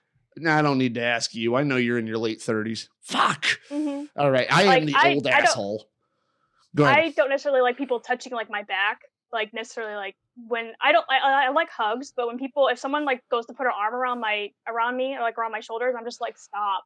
Don't do that to me. Okay, so when it comes to dancing and the man has to put his hand on your lower back. What? I don't dance. No. All right, Phil Collins, calm the fuck down. I'm just kidding. So wait, you can't dance or you don't like to dance? That was a Genesis joke. It was. What? She said both. She said both. No, fair, right? Fair. I don't like shit getting close to my fucking face. I definitely don't like intimate moments close to my fucking face. And you don't like people touching your back. And to dance, somebody would have to put their hand on your back. I get it. Or you just don't like to fucking dance. I get that too. So Nikki, what's one of your eccentricities? When it comes to proximity stuff, I'm not a big fan of like make out stuff either. Like I don't like people in my face that long. To the point I don't even like things like touching my face at all. I don't like I know this might sound terrible, but like my youngest is level 2 autistic and he likes to touch your face, he likes to touch you, right? And so I have to explain to him, buddy, don't touch mommy's face. I don't like it. It bothers me. And my kids will want to like, especially him, will want to do that a lot. And I have to just take his hand and remind him, buddy, mommy doesn't like things by her face, you know? So it just explained it to him because as much as he needs to touch me to like get that sensory input, I'm teaching him a boundary by saying, I don't like my face being touched. Just like you don't like certain things, I don't like certain things. And I guess it did become an issue with my husband before I really knew I was autistic. Like, he's like, well, we never, like, he likes to kiss. He likes to do that. And I'm like, he's like, why don't you ever kiss me? And I'm like, because I don't fucking want you in my face. There's smells. There's because you don't love me. I don't. Yes. Yeah. Like, everything like you're it. describing. Like, if your breath stinks, get the fuck away from me. Like I literally can't handle it. It could even be minty fucking fresh, and I'm going. Yeah. So I have such a strong sense of smell that like I can smell shit from like 10 miles away. Like I'll smell something nobody else smells, and it sensory wise, like it bothers me if there's a really strange smell or a smell I can't place or something. Yeah. And if your breath is even like slightly off, like I can't handle it. I'll smell shit from like a mile down the road. Yeah, he's just like that, Nikki. Yeah. Same. So like I have a really strong sense of smell and I don't like stuff on my face. I don't want your tongue in my mouth. Ugh. Yeah. It causes me physical pain. I don't want your tongue in my mouth. I can feel it. Yeah, same. Yep. So I don't like that at all. So like the most, I'm not saying I've never done it. I've never made out, but like it's not my favorite thing to do. And occasionally I will oblige him and kiss him for longer than 2 seconds. But like that is like the most I can possibly handle. If I'm so I'm not a big fan of making out either, but I will say if I'm intoxicated or high, it doesn't bother me as much. Yes. If you numb my shit a little bit, I'm good to go. Yeah. So actually, my wife likes to take advantage of when I'm drinking. So like we rehearse on Friday nights. Advantage. Jeez. Oh no, I don't mean. You know what? I'll take it whatever the fuck way you want. Whatever. I had a question for Amanda. Actually, I think you've said enough. Amanda, so you said you don't like to dance and you're not good at dancing. I'm assuming, are you married or not married or? No, I'm not married. No. So if you were to get married, would you dance at your wedding? Would you like do it just for the like the? I would do it for the wedding, but it would be like the most awkward like 8th grade dance. So you still have trouble like side sort of thing. You still have trouble getting into it. Rhythm, like Nikki knows, I am so clumsy. I have no rhythm whatsoever. I'm just an awkward human. Okay, I stand awkward. I feel like I stand awkwardly. With your partner will be like polka. We'll do that. Yeah. Put some Weird Al on. There you go. Oh, fucking nice. Now that's what I call polka. Uh-huh. I like how you said you were going to ask something for Amanda and you were going to let her talk and then you fucking cut off every sentence she said. Commenting. No. I'm just getting you back for fucking doing it to me. So are we going to talk about being offensive again, or are we just? We have been actually. Sure. This entire time we actually have been, because if you think about it, all of the things that we don't like for touch, we focused on touch stuff, but all of that stuff, think about it. We have forced ourselves in life to engage in these behaviors because we felt a social imperative. If we think about it, somebody was forcing us to do some shit we didn't want to fucking do. Because how fucking offensive is that? But granted, we were the ones forcing ourselves, but it's still that. Because you were David Bowie and Queen? Yes, exactly. We were under pressure. Yeah. Abso-fucking-lutely, right? Like, we absolutely were. I agree with you. And, goddamn, you explain this shit. You know where I'm going with it. You fucking say it, considering I've talked so fucking much, according to you and according to them. Look at Amanda's face. Yeah, like how irritated she is with me. Thing? Do you have, like, stories to contribute, Steve? Like, the RBF thing we talked about. But, like, do you feel like you get sort of come at for jokes you make or just for the way you are existing in the world? Yeah, I got I got in trouble at previous jobs for things I've said. I made a joke and it wasn't even a good joke. It was years ago. I worked when I was in my 20s. I don't remember what it was, but I made like an ignorant Southerner joke, like a joke about being like an ignorant Southerner. Yes, he did. And the girl I worked with wasn't even from the South. She grew up here, but she moved down to the South for a while and said, "That's really ignorant. I can't believe you say that. You think all people from the South are stupid." I'm like, that's not what I said, but okay. She liberal white girl view is what she did. She liberal white girl view. She was offended on someone else's behalf. I made like a ignorant redneck type joke. Right. And like okay. Right. But tell stories about your ex. Tell stories about your ex. What about your ex? She used to talk about it all the time. We need the gossip. I don't know what stories you're talking about. Cool. So Steve had this girl that he was dating before the current one, and she would always drop these little lines, these little hints. Now, granted, she has a bit of an accent because she come from not actually a different country, but a different part of the country where there's a bit of an accent, and she always would talk about how like lacking in excitement and enthusiasm this motherfucker has, right? But also culturally speaking, her culture, very, very expressive, very, very like enthusiastic about shit and all. And so it was really interesting to hear her talk about him because I'm like, well, no shit, he white as fuck. But then it became very apparent to me that no, she's actually like making criticisms about his autism. And like it became even more and more apparent.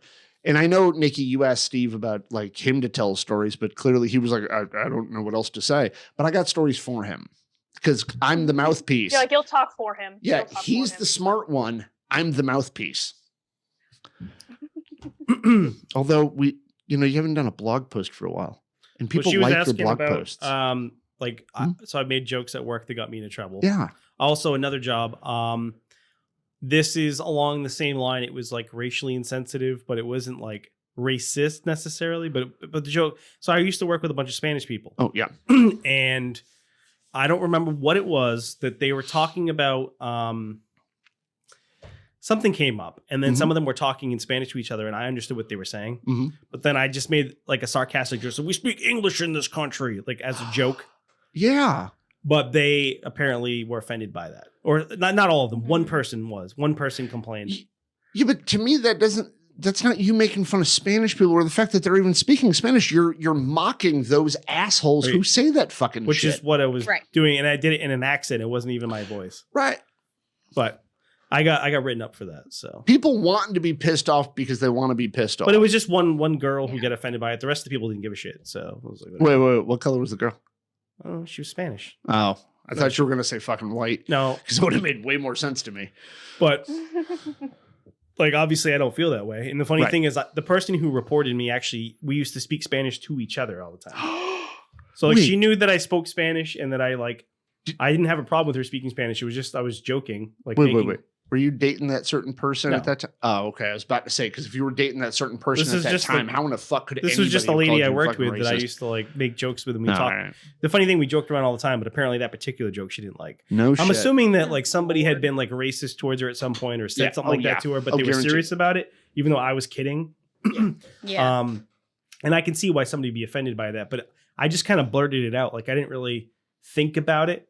When I said it, it just kind of like verbal diarrhea. I said it as a joke, not realizing that somebody might find it offensive. But obviously, I don't have a problem with people speaking Spanish or any language. And I fucking used to speak Spanish with these people. So they should have put it into context of Steve was making a sarcastic joke, but they fucking I was making fun of people who are like bigoted about that kind of stuff. Right. Obviously. Yeah. But I feel like it's ironic to me that we are, as autistic people, neurodivergent people, we are given the stereotypical, we don't get the joke, we don't understand sarcasm, yet I feel like we are the first ones to get when someone is not serious about what they have just said and are the ones to take offense the least, you know, or at least that's what I have experienced. It doesn't mean that every autistic person, you know, fits that bubble. It's just, I feel like I understand, like I can see when someone's truly meaning what they're saying and when they're just kidding and everyone else misses it. And it's like, but I'm the one who's supposed to not understand the joke here, but I'm the one who usually gets it. It's like, no, you're getting bent out of shape over absolutely nothing. They were literally just kidding. How did you not see that? I think also in my situation though, my color might have played a factor into it though. Cause like I was with a bunch of like Latino people and I was a white guy. Right. Yes. And I was just trying to joke around with them because we joked around all the time about stuff. So like I just trying to be playful. And at that moment, maybe it wasn't appropriate. I used to have an analogy for this not an analogy. Anyway, I'm going to keep talking. So I used to have a way of explaining this years ago, even before I knew I was autistic and even before I knew that there was this communication difference in autism and non-autistic people. Some people, when they hear a statement, and this is going to be a real ignorant fucking stereotype statement, women can't change the tire on a car. Some people translate all women can't change. Some people will translate some women can't change a tire on a car.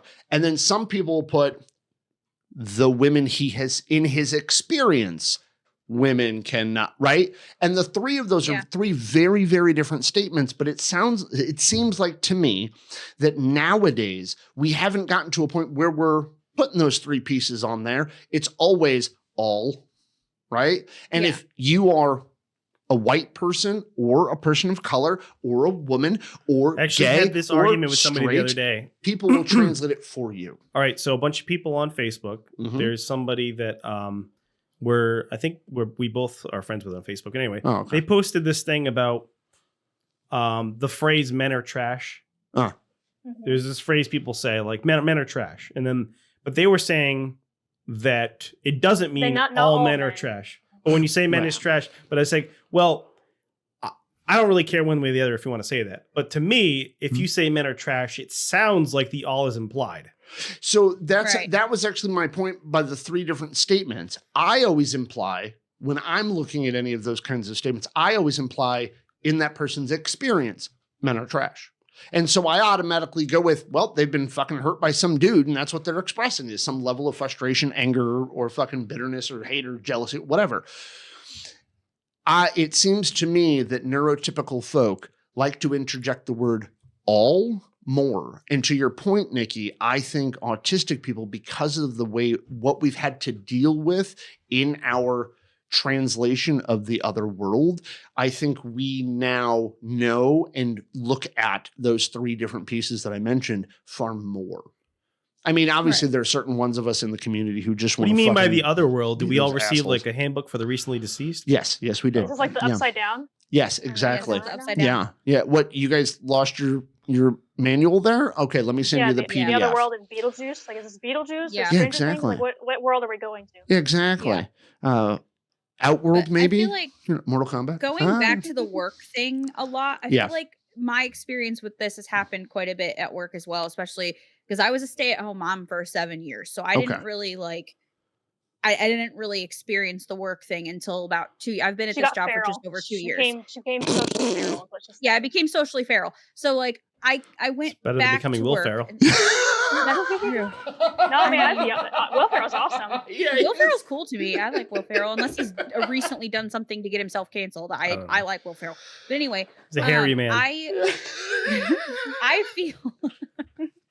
I feel like I've had issues with people at work, and it seems to be the issues were with the youngest people at work. Okay, because I say people generally, it's really just one person, but the feedback I have received from the Gen work Z since going back to work, yes, the feedback I have received since going back to work is with my directness. I am very to the point. They call me, I'm very black and white, which I don't agree with whatsoever. I don't agree that I'm black and white. I agree that I'm poignant and that I'm to the point and I'm direct, but I don't think the black and white and direct are the same thing.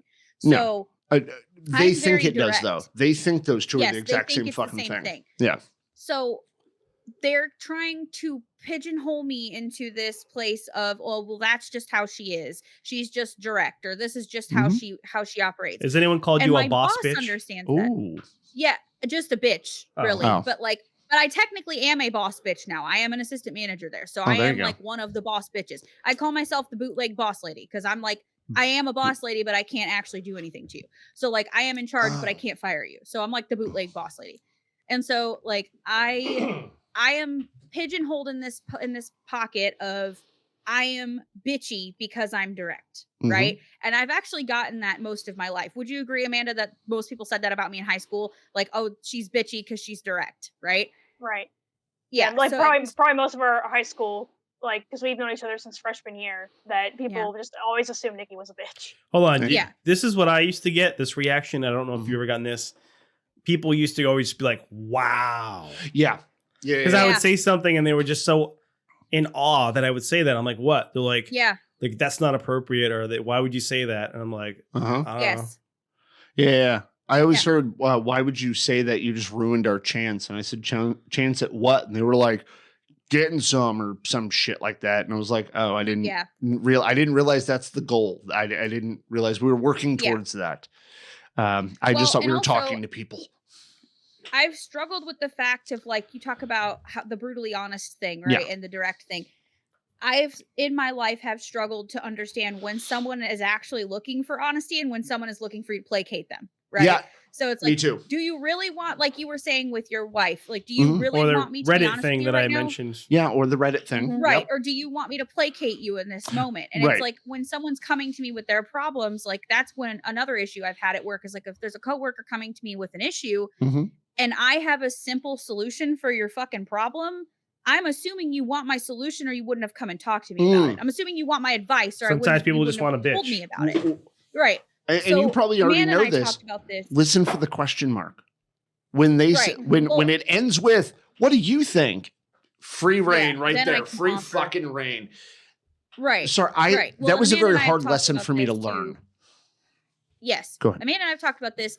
You said it best, I think. You were like something along the lines of, being okay with saying, are you looking for a solution or are you just wanting to vent? Like being okay to ask that question to someone you're having a conversation with. Yes. Because then it tells my brain, you just need to listen right now. They're not looking for a solution, or I need to be actively listening to be able to give you the proper solution to your problem. Yep. Right.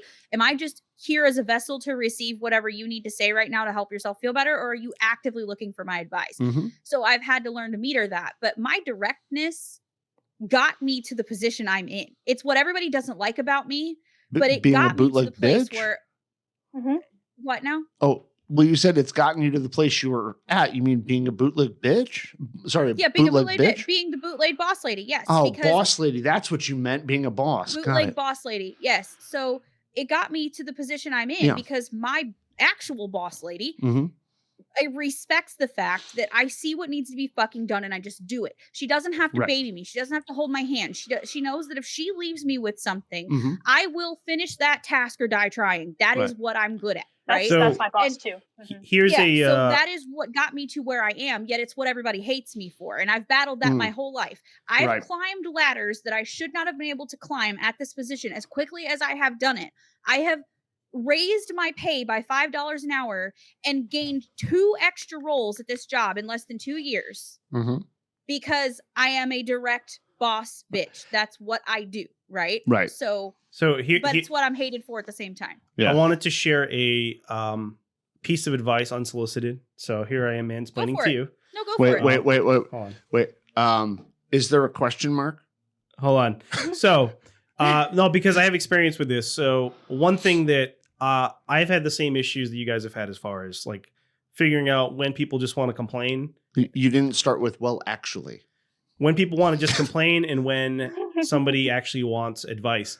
So, but as a manager, because I worked in several management positions, my approach has changed on that. So if somebody comes to me with a particular problem, I'll listen to them, let them vent. If it seems like they actually want some help with it, I won't actually give them the solution. I'll try to lead them to the solution because most people learn better that way if you ask them questions to lead them to the answer themselves rather than just giving them the answer. And a lot of times if you do just give them the answer, they'll come across, they'll think you're being an asshole or being a smart ass or being a know-it-all. And it also doesn't help people learn unless they do it on their own. Okay. So I've had issues with both those ways. One, when I try to lead somebody, I get people to say to me, I sound kind of fucking sending. But then when I just fucking tell them what the fuck to do, they're like, it's probably I like it better when you're direct. You might be asking the wrong kind of questions or it could be your tone. But like, oh, my tone. You mean that thing I can't fucking change? There's a book I have somewhere that actually lists, they have like 2 pages full of like 30 or 40 different questions of the types of questions to ask to help to lead somebody to the solution themselves. Sure. So, no, I don't doubt that you have that fucking book, but I believe very written thoroughly by somebody who has a lot of experience and has been very successful. As a manager, right? Yes. Right. So he had to trial and error figure out those questions. Yeah, I mean, it's kind of like. So the other thing I was going to say is like both of you guys talked about being in the positions you're in because, you know, your boss gives you a task, you get it done. One of the issues that I currently have with the job is my boss wants me to take more initiative. And I don't doubt that that's something a boss wants out of a supervisee, a subordinate, is to somebody who takes initiative, right? My only issue with that, and I think it's part of TISM or just I'm fucking dumb, I don't know what the fuck she wants done. Like, I don't know what the list of tasks is. And so I say, just tell me what you want done. And she at one point said, and I think it was said out of frustration that day, she said, well, I shouldn't have to tell you. And I went, then how am I supposed to know? And she goes, you already know what I have to do. And I was like, I don't know what you're working on though. Like, I don't know what you're in the middle of doing. So why would I jump on a task that you're in the middle of doing? Like, I don't know. That's wasted fucking time. And then she was like, well, but you know all of the things I'm doing. And I'm like, oh, okay, but I don't know which ones I'm actually allowed because we have different degrees. So certain tasks she has to do from a legal standpoint. So, and some of those tasks, I know that they need to be done, but I know she has to do them. But then I still get, you should have taken initiative. For fucking like what? My other best friend, we had like a kind of like a head-to-head wow, I can't talk. Like a head-to-head like argument. Yeah. We never really argue, but basically I was at his house and he was upset that I did not help him with some sort of thing. And then he like snapped at me. So I said, hey, while you're up, can you give me a towel? And then he like snapped at me like, oh, sure, I'll just do one more other thing. And then I got really upset over it. And then so we ended up talking later at my house, like a couple days later. And he's like, I had such decision fatigue. I can't talk. Decision fatigue. He's like, I'm tired of having to relegate tasks. I'm tired of having to ask people to do things. I'm like, but if I don't know what you want, I can't do it. Like, I can't assume what you want. Like, you have to ask me. Right. Like, I'm sorry that your job involves you asking people to do things, but I am not one of the people that are under you. So I am your best friend. So I can't be expected to just know what you want when you want it. You have to ask me to do it. I mean, I don't read minds. Yeah. Right. And so like the whole like my boss doesn't really have the issue where you're about like, take initiative, that sort of thing. I always tell her, it's like, if you just give me a list of tasks and just leave me alone, but I will get that shit done. So for about a week, that's what she was doing. She would write down or email me, here's what I need you to finish by the end of the day. Here are the things that I just need done at some point, right? So she gave me a time frame. She told me what was needed. She set the priority of what needs to be done. All that shit got done in the time frame she asked, because I pride myself on my ability to fucking make timelines, right? Right. But all those extra tasks that were just like, at some point, some of them still aren't fucking done. Why? Because do them eventually. All right, well, eventually I'll fucking remember to do them. And she like fucking bitched at me about one of them because it ended up being overdue. And I showed her the email and said, you didn't tell me when it was due. I had no idea that there was a fucking time frame for this fucking thing. And she goes, well, when I say ASAP, I mean today. And I said, then why didn't you write today? It's the same, it's one vague. extra letter. You can't be vague with this, okay? Right. Like, but that's vague. what I tried to explain. And she said, well, you're an adult. You should know how.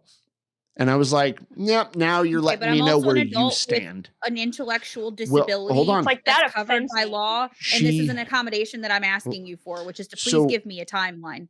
Yeah, well, I can't go into another. When we're not recording, remind me to explain something that's on a piece of paper in direct relation to that. So this whole fucking thing, like, by the way, I have no issue with the fact that I still work there and I'm talking about this, like, fucking on a podcast. She doesn't listen to this. In fact, nobody I work with fucking listens to this at fucking all. Man, sorry, I'm not bitter at all because none of my coworkers support my comedy group or this. Not bitter. Anyway, I actually had a point. You had a point? I did. I actually had a fucking direction I was going with this, but then I had the same experience at my last job. Hold. By the way, as far as I'm like, saying, it's like if you care, I also have. I think he was thinking about something. No, like I'm trying to grab my thought. It's gone. They would tell me, you're doing all X, Y, and Z perfect. That's all great, awesome. But we want you to take on more responsibility. I'm like, well, what things do you want me to do? And they would never actually tell me what they wanted me to do. So like I started making up things on my own to do. And like, well, not those things. I'm like, well, then what do you want me to do? Right. Sorry, I'm getting so. But that's the fucking battle. We need you to step up. What do you mean by step up? Right, like. Fuck, if my sergeant in the army fucking got the fact that you have to fucking tell me what the fuck to do, that I'm not going to fucking know to fucking sweep the fucking bay. We need you to step up. Tell me. Like, we need you to step up. God damn it. And that's the thing though. People go, you're smart enough to know. No, motherfucker, I memorized a whole bunch of fucking facts. I'm not fucking smart enough to one thing or another. It's not about smart or not. It's literally how I think. Amanda, I need you to step up. Yeah, and to step up. And to the point I was thinking of. And Amanda just kind of triggered this for me, not trigger in a bad way, but like prompted this. I triggered you. Oh God. No. I don't look at the word trigger as always a bad thing, by the way. Trigger just means the fucking thing that precipitated. Anyway, with my wife, another moment with my wife. Okay. For a very long time, she did the normal, wife and a female in a relationship thing. She fucking did a bunch of fucking tasks and got pissy that my ass was sitting on the couch, right? And she would bitch to her mama and tell her friends, oh, my guy, he just like every other man, just sits there. Well, one day she was cooking and getting the laundry and she was managing our level 2 daughter. And I'm sitting on the fucking couch reading something on Facebook, right? She got so frustrated. She was like, can't you tell I'm getting frustrated? And I said, no. At what point did you ask me to help? And she goes, I shouldn't have to ask you. And I said, well, I didn't fucking notice. I was a little absorbed in something else. And she was like, I need you to pay attention. And I said, I was paying attention to this. What do you need? And she goes, well, why can't you help me cook? And I said, I can. You just didn't ask. You have to ask. Like, I can't just assume. Right. Like, it's like, what if I just got up and started helping cook? What if you just all of a sudden were like, well, get out of the fucking kitchen. I'll take care of it. Right. So, and that was my, like, I didn't even notice, by the way, half the fucking shit. And it's not the whole like selective fucking ignoring that like stereotypically males do. It's literally, I didn't know half the fucking shit that was going on around me. I was kind of hyper focused on what the fuck I was doing. Oh man, I was going down a weird fucking rabbit hole about fucking a behavior fucking thing. Anyway, but then she goes, okay, well, how do I tell you? And I said, why don't you just do it the most basic way possible? Nick, laundry, go. And she was like, well, isn't that rude? And I went, no, it's what you want and when you want it. Fucking tell me. And she was like, well, but I don't want to boss you around. And I said, you're not. You're letting me know what you need me to do when you need me to do it. And that's it. That's what I told my friend when we had our argument. It's like, just when have I ever, like I told him, like, when have I ever just outright denied helping you? Right. Like, yes. When you ask me to do something, when have I ever denied, like, except as a joke, like, no, I'm not going to fucking do it as I get up to go do it. And so it's like, when have I ever like actually denied or said no for you to like need help with something? Yes. Can you think of a time? No, you can't. So if you just have to ask me, like, I understand you're tired of asking people to do things, but I can't assume what you want. Like, I can't just know what you want. So you just have to ask me, and because I will help you. I'm a very helpful person. I'm a very generous, giving person, but I just have to be told, this is what you need me to do, and this is when you need me to do it. I am so validated right now. I got to let all three of you know. I feel so fucking validated by this conversation today.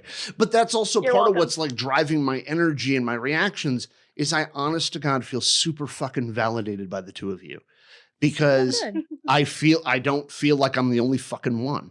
It's that fucking feeling that we all fucking have on a regular basis. We're the only fucking ones who think, feel, get affected by all of that kind of shit. Like that response right there, right? Like I've had that moment many, many a times of like you said, sometimes I'll say no, but I'm only saying no just to fucking say no. Of course I'm going to fucking do it. I've had those moments. In fact, my wife now, when I go, no, she's like, fucking do it. And I'm like, all right. Yeah. You know what I mean? Like, it's fuck just, your feelings. Fuck your feelings, go. Yeah. And I fucking do it because I'm not actually saying, no, I won't do it. It's just a gut fucking thing of like, right? Like, yeah. But I feel fucking validated that somebody else has that same fucking reaction. And then I'm hearing another autist say, look, this is how it is. Just fucking ask me to do it. And in fact, I don't even need you to form it as a question. I just need enough fucking words to know. Nick, laundry, now. I'm good. Like, it's why I worked out in the military so fucking well. Well, don't ask anybody I served with because I don't think they agree that I was a very good soldier. I'll actually say I wasn't a very good soldier. But I was good in this point. I didn't need all the extra fucking words. Like, I'm a wordy motherfucker. Yeah. I don't need none of y'all to be wordy. I just need y'all to say, Nick, shut up now. Right. Like, but I think that ties back into the offense thing too, because it's like someone can be direct with you, right? And you're not going to immediately assume that they're being an asshole or a bitch or whatever. You're like, thank you for being direct with me. Now I know exactly what is expected and I can go do that, right? So now I know exactly what you need and I can go make that happen. And I've had to tell people that a lot too. I greet new employees with this disclaimer, right? Like I have a disclaimer. I'm like, listen, I'm autistic. This is how I do things. I am going to sound at times direct. I am not going to check my own tone sometimes, especially if it's busy in here and we have a lot to do. There's a lot of things that are going on and I am going to drop the mask occasionally and not address you in the way you need me to address you or not present in a way you're expecting me to present as someone who is a coworker or someone who is in charge of you, right? So here's what I need from you. I need you to very bluntly tell me you're being an asshole right now. And then I can go, oh my God, I'm sorry. I didn't mean it. Or I can say to you, I fucking meant it. And this is why I'm being an asshole to you right now. Right. So like, you'll know when I'm an asshole. Like you'll know for sure when I'm being an asshole. I beg people, please, if you are confused about something I have said to you, if you think I have said something rudely to you, if you feel that I am not being sensitive or I am being a bitch or I'm targeting you in some way for something that is happening, please come to me and tell me that it's happening so that I can correct it with you or explain why it's happening or apologize for it happening. I can't fix a problem I don't know about. Right. So you have to come to talk to me and I will not be confrontational with you during that time. I will I will sincerely apologize and mean it because 9 times out of 10, I do not mean to be an asshole. Right? I'm just trying to do my job and I'm just trying to help you do your job and help the team work as a whole. And that's sometimes going to come off as direct and to the point. And I get that so many people don't really respond to that. And I am working on it. It's not something that I'm just like, this is how I am, deal with it. I'm presenting that as an option to let them know that this is something I'm aware about and I'm working on it. So if you need to tell me something, just come tell me. I am not going to be offended by the fact that you feel like you need to tell me I did something wrong. Like I'm open to the criticism and I'm open to, meeting you where you're at in this situation because I know I have a tendency to come off this way. So it's not a scapegoat for me to say, this is just how I am, fucking deal with it. It's more of me giving that person the option to be like, listen, if I have offended you in some way, please come tell me because I can't fix a problem I don't know about and I'm willing to learn in this moment and do what I need to do to communicate better with you. Right. You're giving an explanation, not an excuse. I just want to make sure I'm saying that out loud because you said scapegoat. And like most of the time, it seems like we're making excuses when really we're giving explanations. Given an explanation or a reason. It's not a reason. Yeah, me too. Yeah, it's a reason. It's not an excuse. This is why this happened, but I understand if it wasn't the correct thing that needed to happen in this moment, and I'm willing to learn from that situation. Yes. But I am telling you why it happened so we can both understand and move forward. That's no excuse the whole point Nick, of growth. That's true. that reminds me of like when I first got the position I'm in, I outright told my boss, I said, just so you know, a lot of times I feel people think I'm arguing with them. Like it just reminded me of like it's an explanation, not an excuse. I told her, I'm like, if I have a question about what you're saying, like if I'm questioning, like if you say something and I'm saying like, well, why? Like why do we do that? If I don't know the why, I'm not gonna get it. And so or I'm not gonna do it. Like we do this certain thing. Okay, but why? We do it the certain way. Okay, but why? Like me asking is not me arguing with you against it. It's just I want to know why, and it's like I just need to be told why in order for me to get basically in order for me to do it. I need to know the reasoning behind it. You can't just tell me, "Well, we've always done it this way." That's not a reason. No, it's not. And so I explained to her. She's like, I'm the same way. I'm like, good because it's like I got all my life. I've had bosses, and especially the boss that I had right before her in the same building. Yeah. I like every time I would question something, she'd be like, well, this just like she'd get mad. Yeah. Like, as if you're questioning her authority somehow. Like I'm not questioning your authority. Yeah. I just need to know why this is the way it's done. I need to know like what's the reasoning behind it. And I need a reason more so than you're my boss. Yeah. Like it's not like I dislike authority figures. It's not like I'm going against authority. It's like I just need to know the reason for it. And so that's the whole like explanation, not excuse sort of thing. And so luckily it helps my brain get past the demand avoidance function. Yes. Preset in there from the TISM. There is a preset function in here called demand avoidance. And when you give me a reason that then my brain can send to demand avoidance and go, nope, there's a good reason for this. Turn off now. It'll turn that function off and I'm more likely to complete the task in a timely manner and without begrudging thoughts the whole time. Absolutely. Like, it will get done because you've deactivated the demand avoidance portion of my brain that was put in there at birth. Amanda, are you okay? Just want to make sure you're okay. You doing fine right now? You look a little angry. Steve's like, it's getting too serious. Let's turn this around. Turn this ship around. Fuck. We've landed in serious bay. Go back to comedy. Fucking quick. Quickly. Something I just figured out the other day about me and Steve. And you know what, man? You're right, because me and you said something a minute ago and it's been stuck in my fucking brain. Excuse me. You're absolutely right. Me and you used to argue a lot, but one of the reasons why is because we were trying to translate shit into the NT world. But the second we started doing this podcast, our fucking bitching at one another decreased like a motherfucker. And something I recently found out to transition back into us again.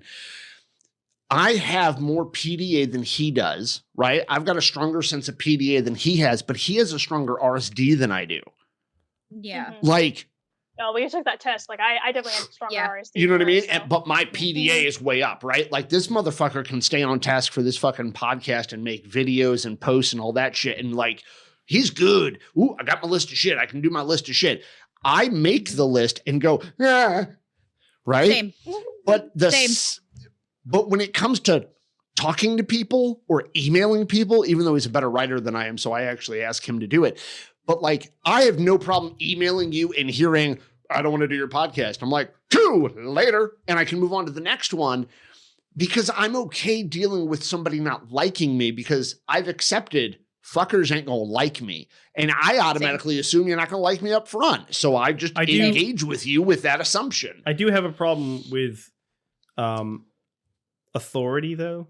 Like maybe PDA a little bit, but it's big. Like I don't like being told what to do a lot of the times. And I also I have a distrust of people with power or authority. Yeah. It's kind of like why part of you as a human being. I just don't like, I think that most often people who have power tend to abuse it. And that's why I don't trust them. And I know it's not always true, but it's true a lot of times. And I'm always skeptical. I'm very skeptical.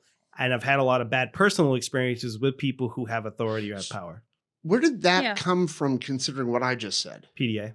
I still don't get it. Oh, no. Got it. Okay. Because people with power tell you what to do. You mentioned that you don't have a problem with authority figures so much. And then I'm sure his brain jumped to, well, I do. So that was, I see where he went there. Even local governments and stuff like that. So just like people, any level of power you fucking it's distrust. like in a power trip. I had this experience once. I went to the city hall and I had a parking ticket. And I had a parking ticket while I was serving jury duty. And the court said, oh, well, we'll take care of the ticket for you. We'll get rid of it. They never did. At the time that I got the ticket, I was really broke and short on cash. I didn't have a lot of money. So the ticket, even though it wasn't a lot of money, it was a lot of money to me at the time. Yes. And I wrote to the city hall and told them the situation. And I told them that I told them my whole situation. So I told them my personal situation and what happened with the court and everything. Right. I went down there because they ignored me. I went down to pay it. And the ladies at the office were reading my email out loud while I was waiting in line and laughing at me. Oh, wow.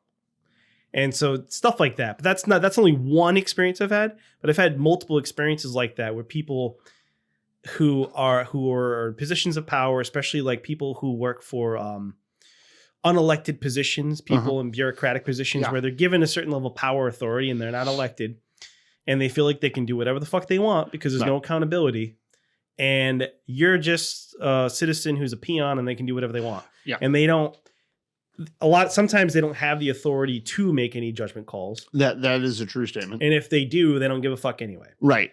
So like if you get a ticket and let's say the ticket really maybe you don't really deserve the ticket for one reason or another. Sure.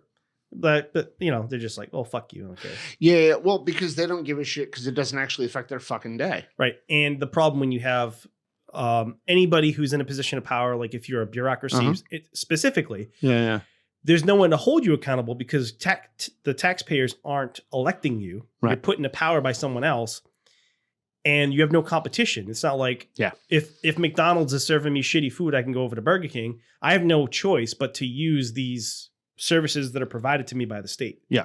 And so I'm not like, I understand that certain things are necessary and all that, but that's why I kind of like lean libertarian in a lot of ways because I've had all these bad experiences with people in the government who are just treating me like shit. And I'm like, what the fuck? Like, you're supposed to work for us. You're supposed to work for the people. We pay taxes. We pay your salary, and then you treat us like shit. So I will say though, too, is those people, not politicians. I'm talking about the civil servant worker who like those ladies, just like fuck you. They deal with so many people in a day, and not to give them an excuse to laugh at you because there's no excuse for that. But a lot of those people deal with so many self-entitled citizen see-unts who like, what the fuck? Like nobody deserves to treat a person at a job like they get treated because some self-entitled taxpayer shows the fuck up. I get our tax money pays their salaries. By the way, those three people should not have laughed at you. I'm going to say it for the second time.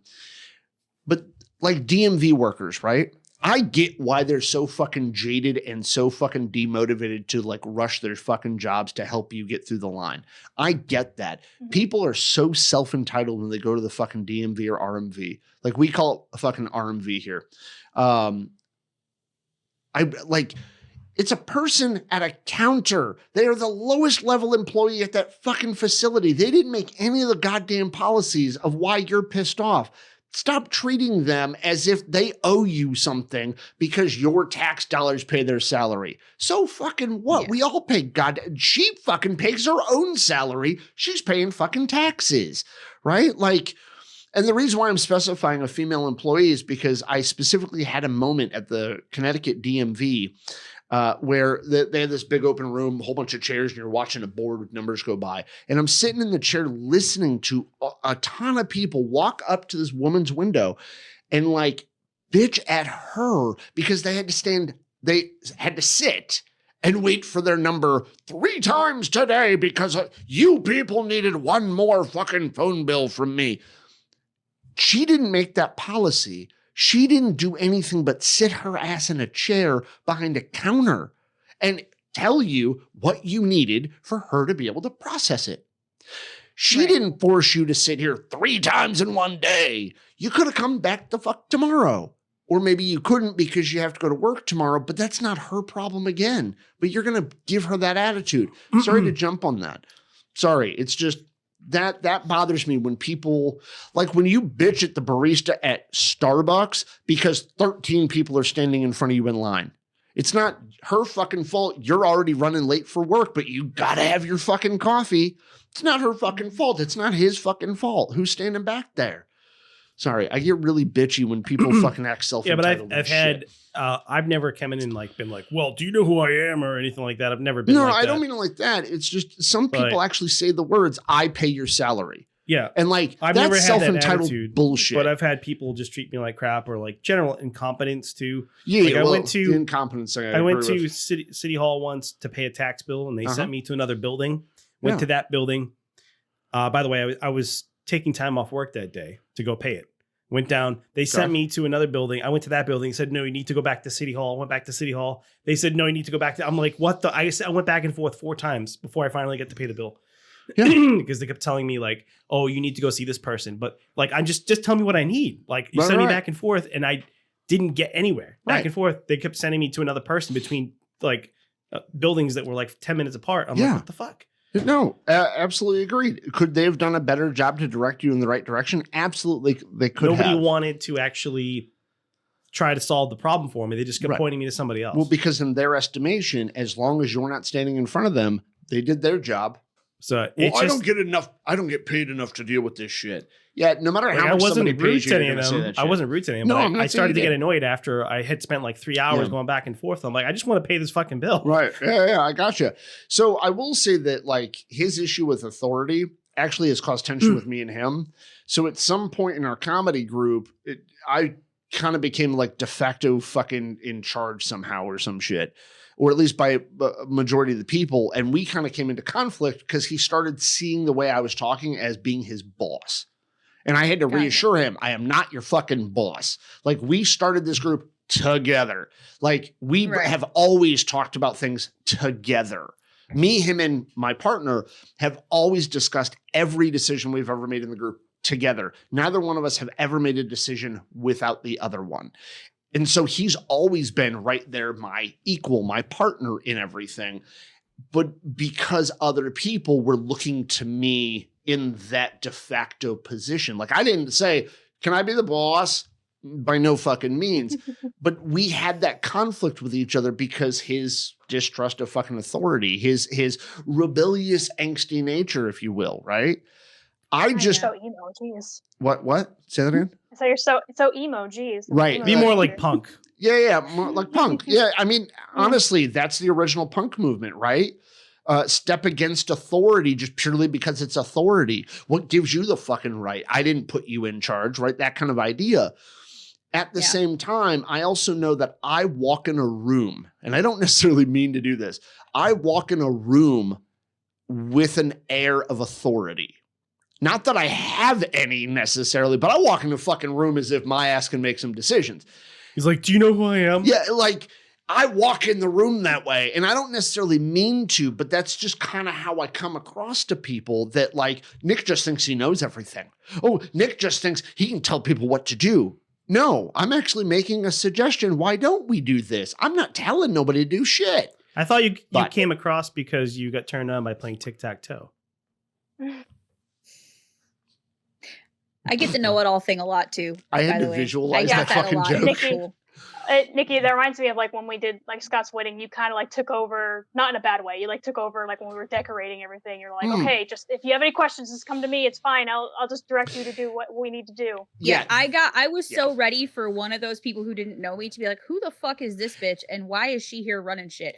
But like, because I'm very like back to the work thing and like all that, because I see an opportunity for something to get done, or I see a problem that needs solved and I just jump in and do it. It has, it's bad and it's good. And in this moment for him, I saw my two friends who had an issue going on, which is their tablecloths at their wedding didn't fit the fucking tables. And we had 3 hours to set this bitch up and be done before rehearsal.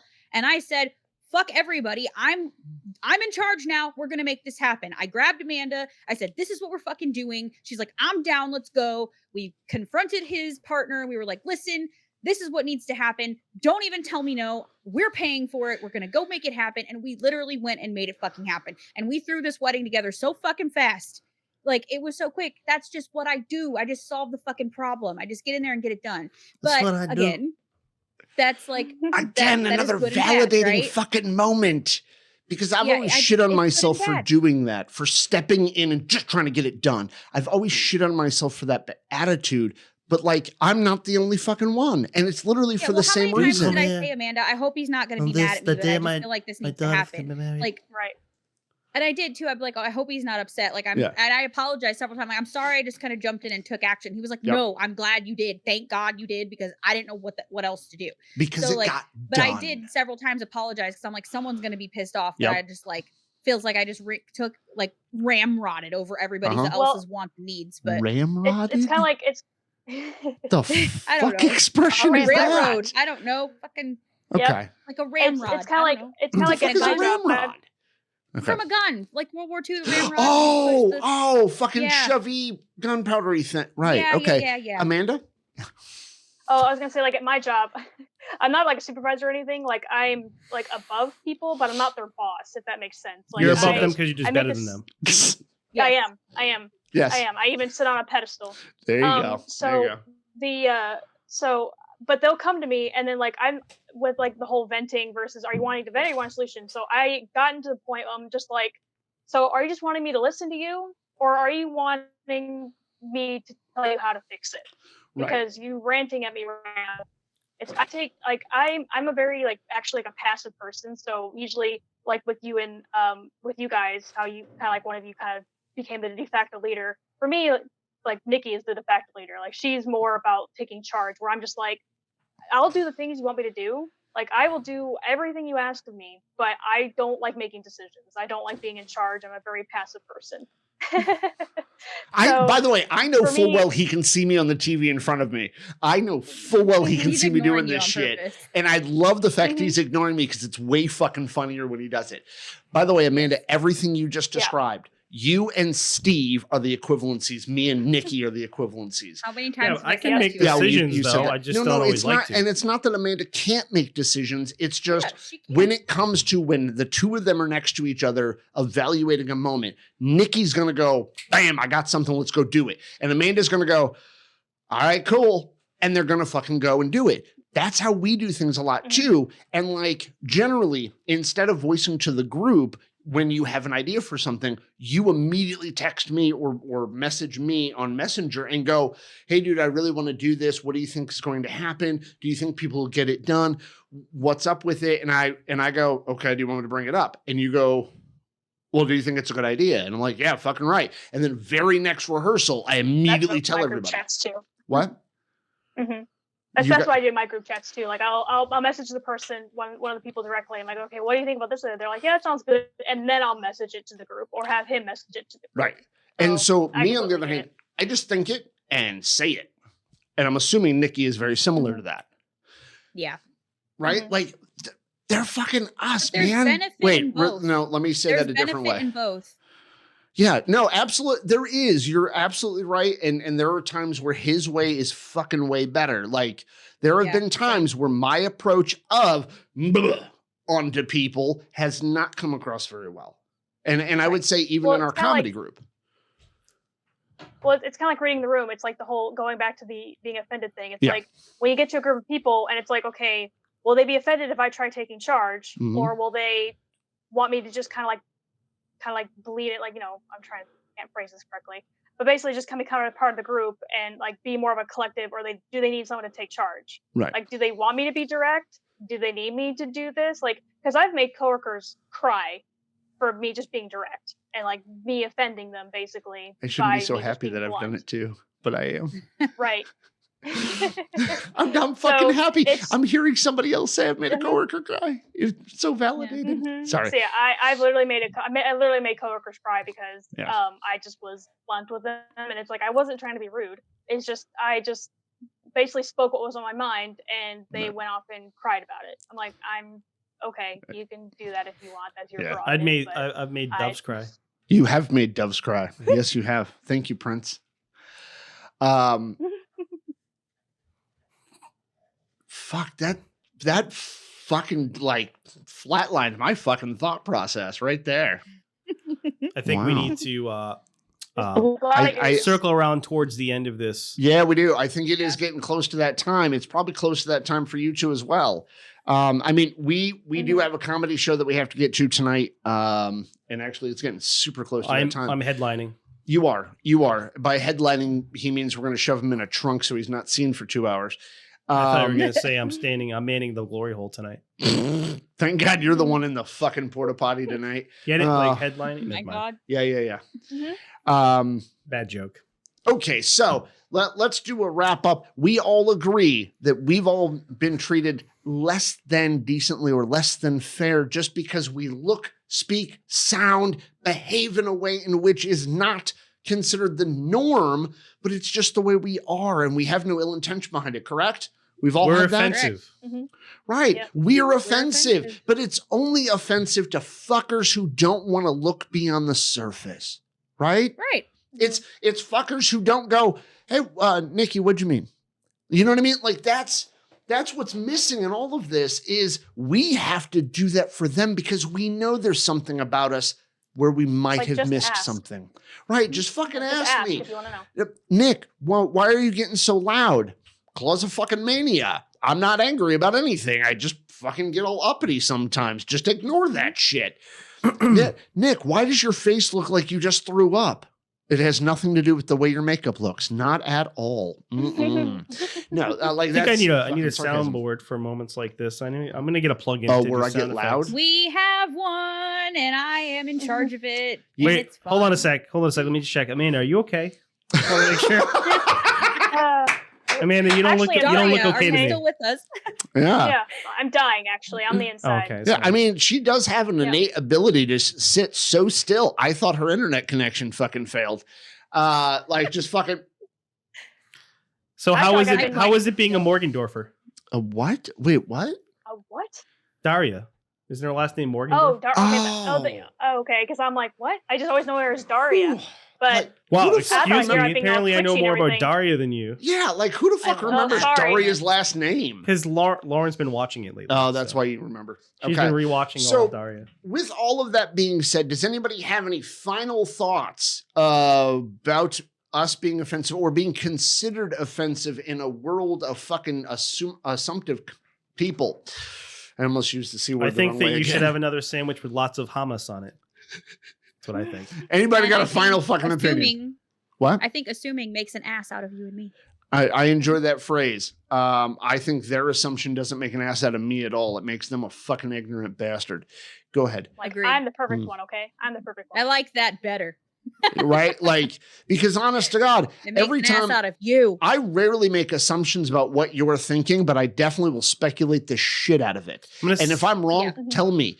I'm gonna mail Amanda a sign that she can put on her door at work, and it's gonna be a flip sign. So one side will say yes, ... I'm okay, and then the other side is like, no, I'm not okay. She can flip it. Make it green and red. Dishwasher and say clean and dirty. Just flip it around as clean and dirty. Please don't tap on the glass. We might be able to market those to autistic people right there. Are you autistic? Do you work? Here's a sign. You just put it around your neck. You have an office with a door? Yeah. There's a sign for you. I like Steve's. Wear it around your neck. No, I'm actually pissed. Yeah. No, I'm fine. Yes, I'm fine. This is just my face. That's what Right. you need a T-shirt that says that. Yeah. Just wear it every day. Yes, oh I'm my fine. good This is just my God. face. It's like the kids who are autistic and go trick or treating. They have the blue pumpkin. We need something like that. Right. We need something to identify us. But I think it would be a bad idea if we had an armband. That becomes Holocaust. We're getting into Holocaust Nazi territory here. Mm-hmm. We need identifying badges to tell us that we're not, in fact, neurotypical. No, I'm sorry. I will not wear a star on my chest at all. No, thank you. Or a pink triangle. Sorry. Yeah, or a pink triangle. Yes, I will not have either one of them. We're going to send you to Infinity Camp. That's what we're going to call it. But unfortunately, all they have to do is put 5 people around me, and I'm going to do this. As long as it's not a puzzle piece, okay? Yeah. My God, don't bring up a puzzle piece now. We could talk about some shit about that puzzle piece, because fuck, it doesn't mean people are missing something. Yeah, that's a whole big. We could have a whole ass episode about that. People being pissed off about that. Yeah, we could talk 1,000 miles to Tuesday about some of the misinformation. We need a terminology episode. We do. I actually agree with that. Break down terminology around autism. I agree with that, actually, especially because we all probably carry some like fucking not great definitions about some shit. I guarantee. For sure. So anyway, thank you, ladies and gentlemen, for listening to the On the Spectrum Neurodivergent Convergence podcast. Yes, it's a big ass name because it's 2 podcasts in one. In fact, we spoke for like 2 fucking hours. We literally could do a part 1 and part 2 on both of our podcasts with it.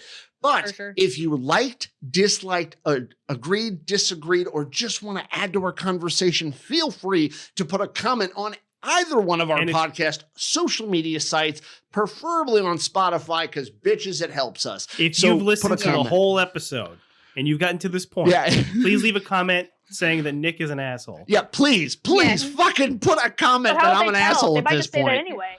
Holy shit. Make the comment that Nikki is a bootleg boss lady. Yes, bootleg boss lady. Boss bitch. Yes. Ask if Amanda's okay. Ask if Amanda's okay.